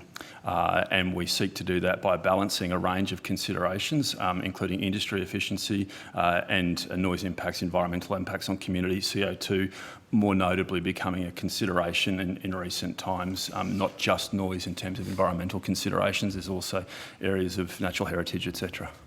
Okay, so with this new model, these new packages, will you still be considering those other factors, the industry efficiency, for example? That'd still be a consideration? That's right, Senator. It's not a case of simply not considering. Air Services is required to ensure that safety is our primary consideration, as you'd expect, and then we're required to consider environmental impacts and industry as well. Okay. But, so how do you weigh these up? How is this algorithm, if you like, or formula that you're going to design going to weigh up the costs of imposing noise on certain communities, and particularly significant and repetitive noise, compared to the extra costs of a more costly flight path? Senator, it's certainly not an algorithm. There are quantitative and qualitative metrics that go into it, and it's never just a single flight path in an environment like a Brisbane or a Melbourne or a Sydney. It is a network of flight paths, and so first and foremost, the network of flight paths that have to be safely separated and managed are designed, and then the potential for understanding the number of dwellings that are overflown, understanding the number of residents that are impacted by that design versus the track miles that are overflown and the CO2, as well as the consultation feedback that we get from both industry and community. And again, it's not just the lateral framing of a flight path, it's also the altitude at which the flight path is operating over a given community or location. So there's a fairly complex range of factors that get balanced. There is no simple algorithm for that kind of assessment. It's a fairly complex process that takes a lengthy period of time by necessity. And so will one of the factors that be feeding into this trying to minimise carbon emissions? Senator, track miles and CO2 emissions is a factor, yes. Okay, so with that being the case, some people are going to get more noise to lower our carbon emissions. Not necessarily, Senator. That's the trade-off It's here, not. right? It's, That's- well, the trade-off hasn't been made yet. The design hasn't been. But there will be a determined. trade-off. There's a balancing consideration. And so if we didn't have the carbon emissions target, people would get less noise over their houses. We've been factoring in flight path design, flight path track miles, as from an industry efficiency viewpoint, fuel burn viewpoint, and CO2 viewpoint for some years. Okay, and how long? You mentioned you're going to have the. Is it a final report out before Christmas? Is that That's correct, before the Senator. draft, the final, and you'll be consulting on implementation next year. I don't know if they were your words, but that's what it took away. I'd probably like to say implementation and design aspects of implementation, because the report does not say a flight path will be located over this particular community yet. Right. What it talks about is the desire that we've heard through the engagement that we've had with community and industry, that there be, for example, noise sharing outcomes. And So there'll be similar recommendations to what was in the draft, effectively. There might be some I'm not holding There any will be changes, but there'll be a changes. similar sort of level, if you like. They're fairly high level, those I recommendations. think that's probably a fair characterisation, Senator. Yes. Okay. And so how long will this design and implementation phase take before we've got some alternative routes and relief for people in Brisbane? We're certainly expecting elements can be done relatively quickly around better use of overwater operations through the course of next year.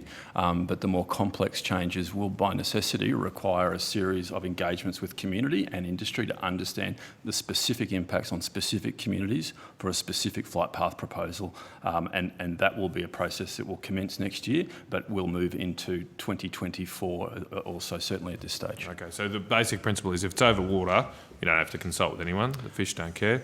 Or letting it Senator, say. No, and Senator, I couldn't say that. If I could just Okay, add to that, alright. the notion of it going over water, these flight paths will return back over land at a certain point. Right, And there has been some concerns raised by some communities Okay. around what altitude those flights will return over land, Okay. and so it is a consideration. Right. For my purposes, what sort of altitude, what's your threshold after which you don't really need to consult with communities? There's not a specific threshold. Above 20,000 feet, historically, we would show that there is generally pretty high, less isn't it? less concern. It is pretty high. However, there are concerns that get raised and complaints that get raised with their service around visual intrusion, and so we do receive a range of inputs from communities around all aspects of flight as it relates to the environment. If you live in a city, you're going to see planes. That's life. But okay. But at what threshold? It's just important for us to know what threshold do people start complaining about the noise. There's got to be some kind of reasonableness. Senator, here I'm loath to give an altitude for that because of the the heightened sensitivities that you see in areas. If I can give an example where there are relatively low ambient noise in communities around, say, Brookfield and Sanford, we had originally, when the designs were done some years ago, viewed that would not be a significant issue, and frankly, the communities in those areas have raised concerns around it. So we'd like to put an altitude on it. I think we need to understand all the communities that are impacted by any proposed change. All right, well, thank you for that. I'm not sure if Senator McKenzie had further ones. I know she. Yeah, one of. Before you do, are we going to get to AMSA today? Yes, I think. Well, we're not totally in control, but I think it probably won't take long for us to finish these questions, and then we'll go. If that's okay, Chair. That works. Okay. Yeah, look, one of the issues that I got was that your website was open to receive feedback on the draft report, and community members were seeking to give you feedback on that, and yet it seemed to crash around that.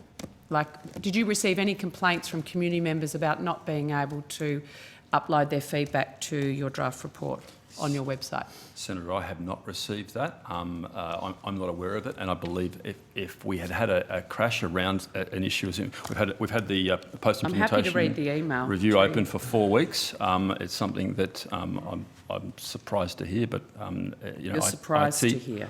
IT issues can happen from time to time. I'm not aware of it. I'll cede to Senator Whish-Wilson, but I'll be coming back, and I'm happy to read the email out to you. Thank you. Yeah, thanks, Chair. Look, I'll put some more detailed questions to her. Clearly not going to have time to ask anything in detail today, but I just want to go through. I've recently had a meeting with you guys and got an update on Launceston Airport and what you're doing there. So I'll just focus on a couple of other airports where I just want to get some information.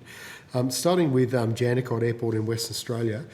There was an article in the West Australian by Claire Sadler and Jacqueline Robson on the 23rd of November that talked about high levels of PFAS contamination in drinking water at Jandakot.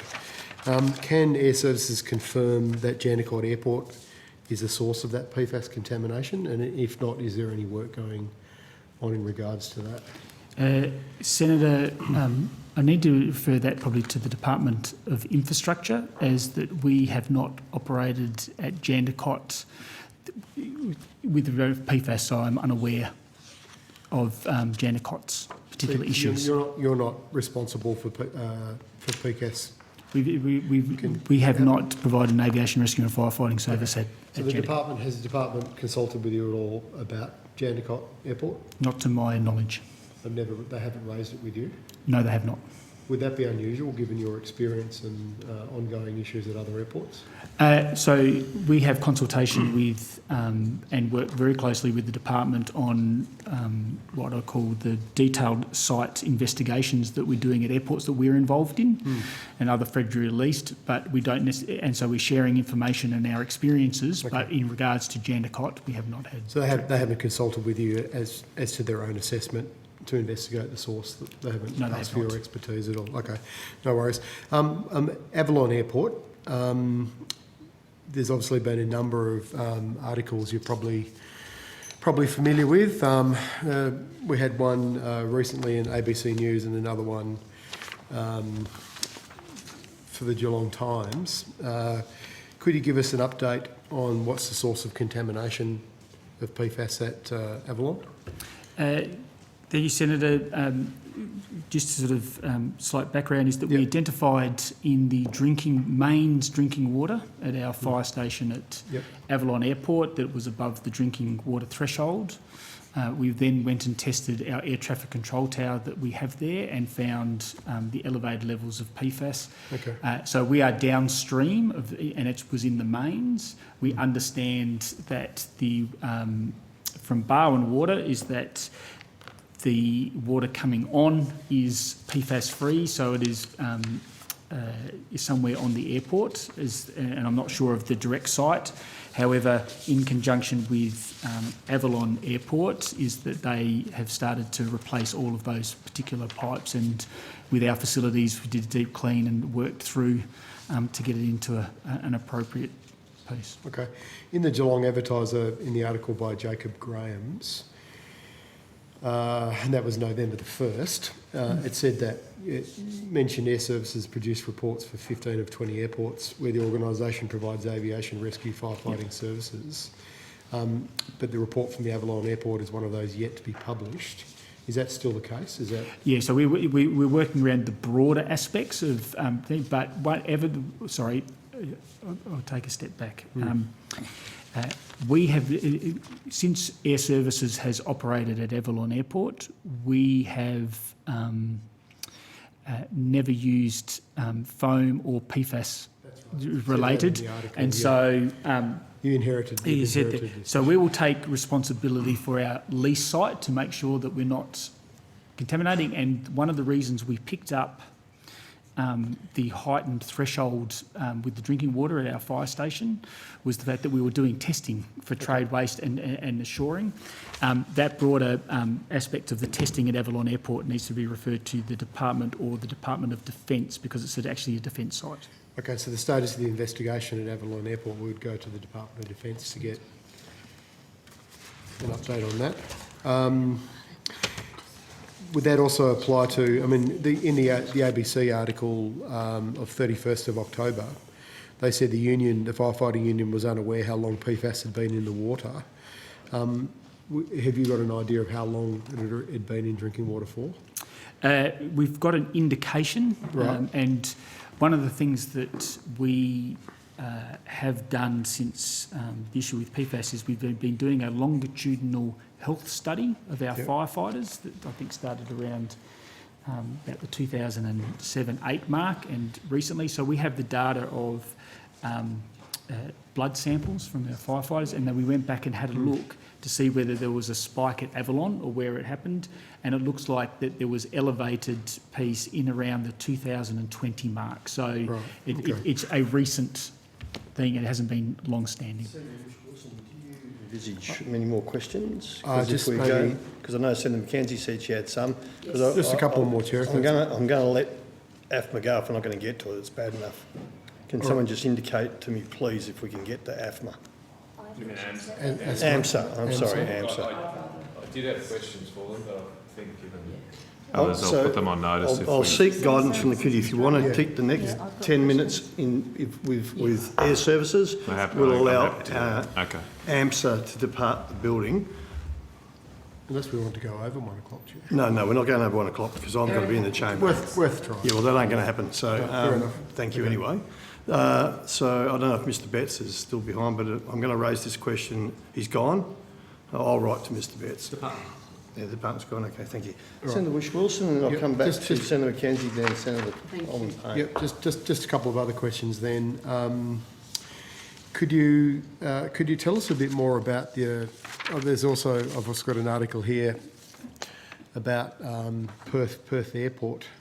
It's a media release dated 25th of the 11th. So recently Perth Airport commences legal action on PFAS contamination. What's the legal action in relation to, and how did it get to civil action in the courts where the airport is taking this to court? Perth's legal action is very similar to the legal action underway in Brisbane and a number of other places, where it's around about the liability of the contamination of the airport in PFAS, and it's one of those things we just have to continue to work through. There, from the perspective of the legal action, there is an element that is that unless action is taken, the statutes of limitations starts to disappear, and so some of this action is about preserving people's rights. Yeah, because their statement was it was to force clean-up of contamination at the airport estate. So are you in arbitration with them on this at the moment, or is it where's the legal action at? Continue to discuss, and because it's early days, it's the matter of sort of mediation and discussion through the particular issues at this stage. All right, listen, yeah, I've got more detailed questions, Chair, but I'll put them on notice to give other senators a chance to ask their questions. Thank you, Senator Wish-Wilson. Senator Mackenzie. Thank you very much. On the 31st of August this year, you advised, and I quote, that you, Air Services Australia, will adopt all recommendations in the recently released Brisbane New Parallel Runway Flight Path Post-Implementation Review. So what budget and resources are required and have been allocated to each of the 4 proposed work packages, and over what time frame? So I'll ask Mr Curran to provide the detail, but that... we are short of time. Then I'll pass straight to Mr Curran. Thank you. Senator, the current planning to stand up a project office over the next will be 2 to 3 years is underway. So I don't have a precise budget number for you at this point in time. We'll be working. So has that already been stood up, that group? The project management office we're planning to stand up in the course of next month before Christmas. We're planning to complete the post-implementation review report and publish it not later than the 15th of December. So how are you going to resource the additional work required to adopt and implement all the recommendations? So we'll be resourcing that through our normal process of standing up a project and bringing in subject matter expertise. So how many additional staff? Not determined yet, but order of magnitude, it would be less than 10, I would think. Right. I'll have some more questions on notice for that. In terms of the community workshops held in various Brisbane locations between the 10th and 15th of September, some attendees said they only found out about that by word of mouth or from obviously local community action groups. So what official communication promotion mechanisms were used to inform local communities of these workshops? Senator, there was a range of media used, like local media, local newspaper. Is there a local newspaper? across You don't know, across do you? Brisbane, we So the Courier use Mail? print. I can't confirm that it was the Courier Mail or not. So there was a number of letterbox drops that were undertaken also throughout Brisbane. So just maybe on notice, because it doesn't seem we have the detail here today, do we, Mr Curran? I've got some detail, but perhaps not sufficient. No, I don't think so. So I would like to know what marketing, promotion and communication was for those 10th to 15th of September workshops, because my feedback is, unless you knew somebody that was in the know, you didn't know it was on. What budget and resources have been allocated and spent on advertising and promoting the community workshops? I'll take that on notice. Do you have Senator. that detail? No, with you? I don't have the number for that, Senator. It's Senate estimates. We like to know how much you spend on things. So on detail then, I want all ad copies placed in print, radio, TV or digital media channels and how much money was spent on all of those. Is it the case that you only advertise these workshops on your registration-only Engage website? No, Senator, that's not the case, but I'll take that on notice with the other two questions you've asked me to take on notice. So in Senate estimates in March last year, you referred to flight path design as your, and I quote, bread and butter. Why did you fail to implement any of the TRAC's recommendation for noise mitigation and abatements when the new airspace was launched on the 12th of July 2020? So, Senator, is that the TRAC's international report was done post that implementation, and it was looking at what had occurred and what the effects were, and those recommendations that came out of the TRAC's report have been informing our post-implementation review. So it's sort of, the TRAC's report came after the implementation. And is it has the TRAC's report changed your views or practice? Yes, it has. How? In the sense that those recommendations were all accepted. So TRACs were brought in as an independent review from our normal way of doing things. They came up with the report that came out with the recommendations from your previous question that said on the 31st of August that we accepted all those recommendations. Mm-hmm. Those recommendations are then fed into the post-implementation review. That post-implementation review's final report will come out on the 15th of December. And so that is changed. And it'll be implemented over years. Yeah, so Yep. that's the implementation for just Brisbane, but the adoption of the principles that came out are affecting all of our flight path design going forward, whether it's for Western Sydney Airport, Melbourne's new runway, Perth's new runway, etc. Can I just ask how many complaints your team has received between the 12th of July 2020 and now about the aircraft noise at Brisbane Airport? Senator, I haven't got the data cut exactly like that, but I can give you a sense of the number. How have you cut the data? I have. It's a great. It would be in the order, Senator. If I could say, it would be in the order of. I can give it to you by month. Would that be preferable? Sorry, I I can give it to you by month since July. I just would have to add them up. Yep, sure, go for it. Sorry, Senator, perhaps I misheard the question. Did you say since 2020? Yes. Okay. 12th of July 2020. Yeah, okay, I haven't got it specifically since the 12th of July 2020. It would be in the order of several thousand, and I can provide the specific answer to that question on notice. Okay, well, I know another Senator, Senator Allman-Payne, has some questions, but I've still got questions for Air Services Australia. Senator Allman-Payne. Thank you, Chair. I understand that a document entitled Proposal to Increase Allowable Tailwind at Brisbane Airport Key Messages was published on the Air Services Engage portal in February, but later removed, presumably because it was an internal messaging document that was not intended for publication. Are you familiar with that document? Senator, I'm aware of that document. I'm able to table that if necessary, Chair. The document recognises an increase in noise complaints relating to Brisbane Airport since the parallel runway opened in 2020, but it says the future profitability of Australia's major airlines will in part depend on BAC's ability to keep the parallel runway system unconstrained, end quote. It also says To enable long-term growth at Brisbane Airport Corporation Proprietary Limited must maintain the ability to operate with minimal operational constraints. And thirdly, it says the long-term benefits of Brisbane's parallel runway system will only be realised if operational restrictions such as movement caps and curfews are avoided. Can you confirm that Air Services and BAC will continue to resist calls for movement caps and curfews despite the increasing complaints? And I will say there's 2 minutes to go before we have to finish.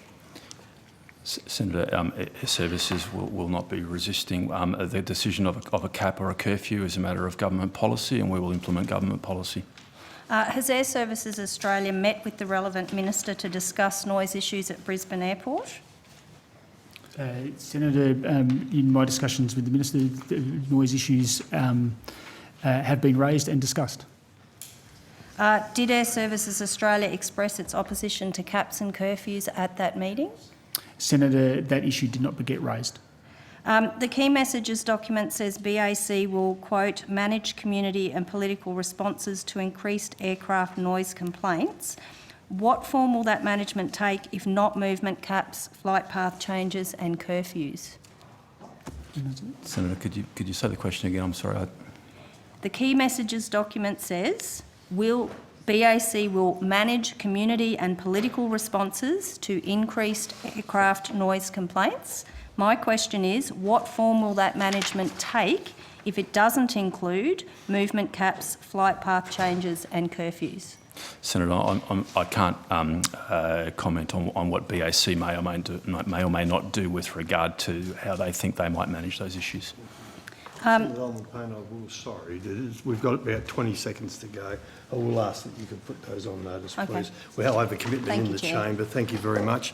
Look, that concludes today's hearing. Before I do say that, I have put questions on notice to AMSA. I have asked questions along how much money has been spent of the Australian taxpayers' dollars preparing for estimates, full cost, parking, wages, the whole lot, to have them sit here all day and then go home. I'm just putting you on notice, everyone. I'm putting you on, there's still a cost and I have a right to put those questions and I'm looking forward to the answers. That now concludes today's hearing and thank you very much, Mr Harfield.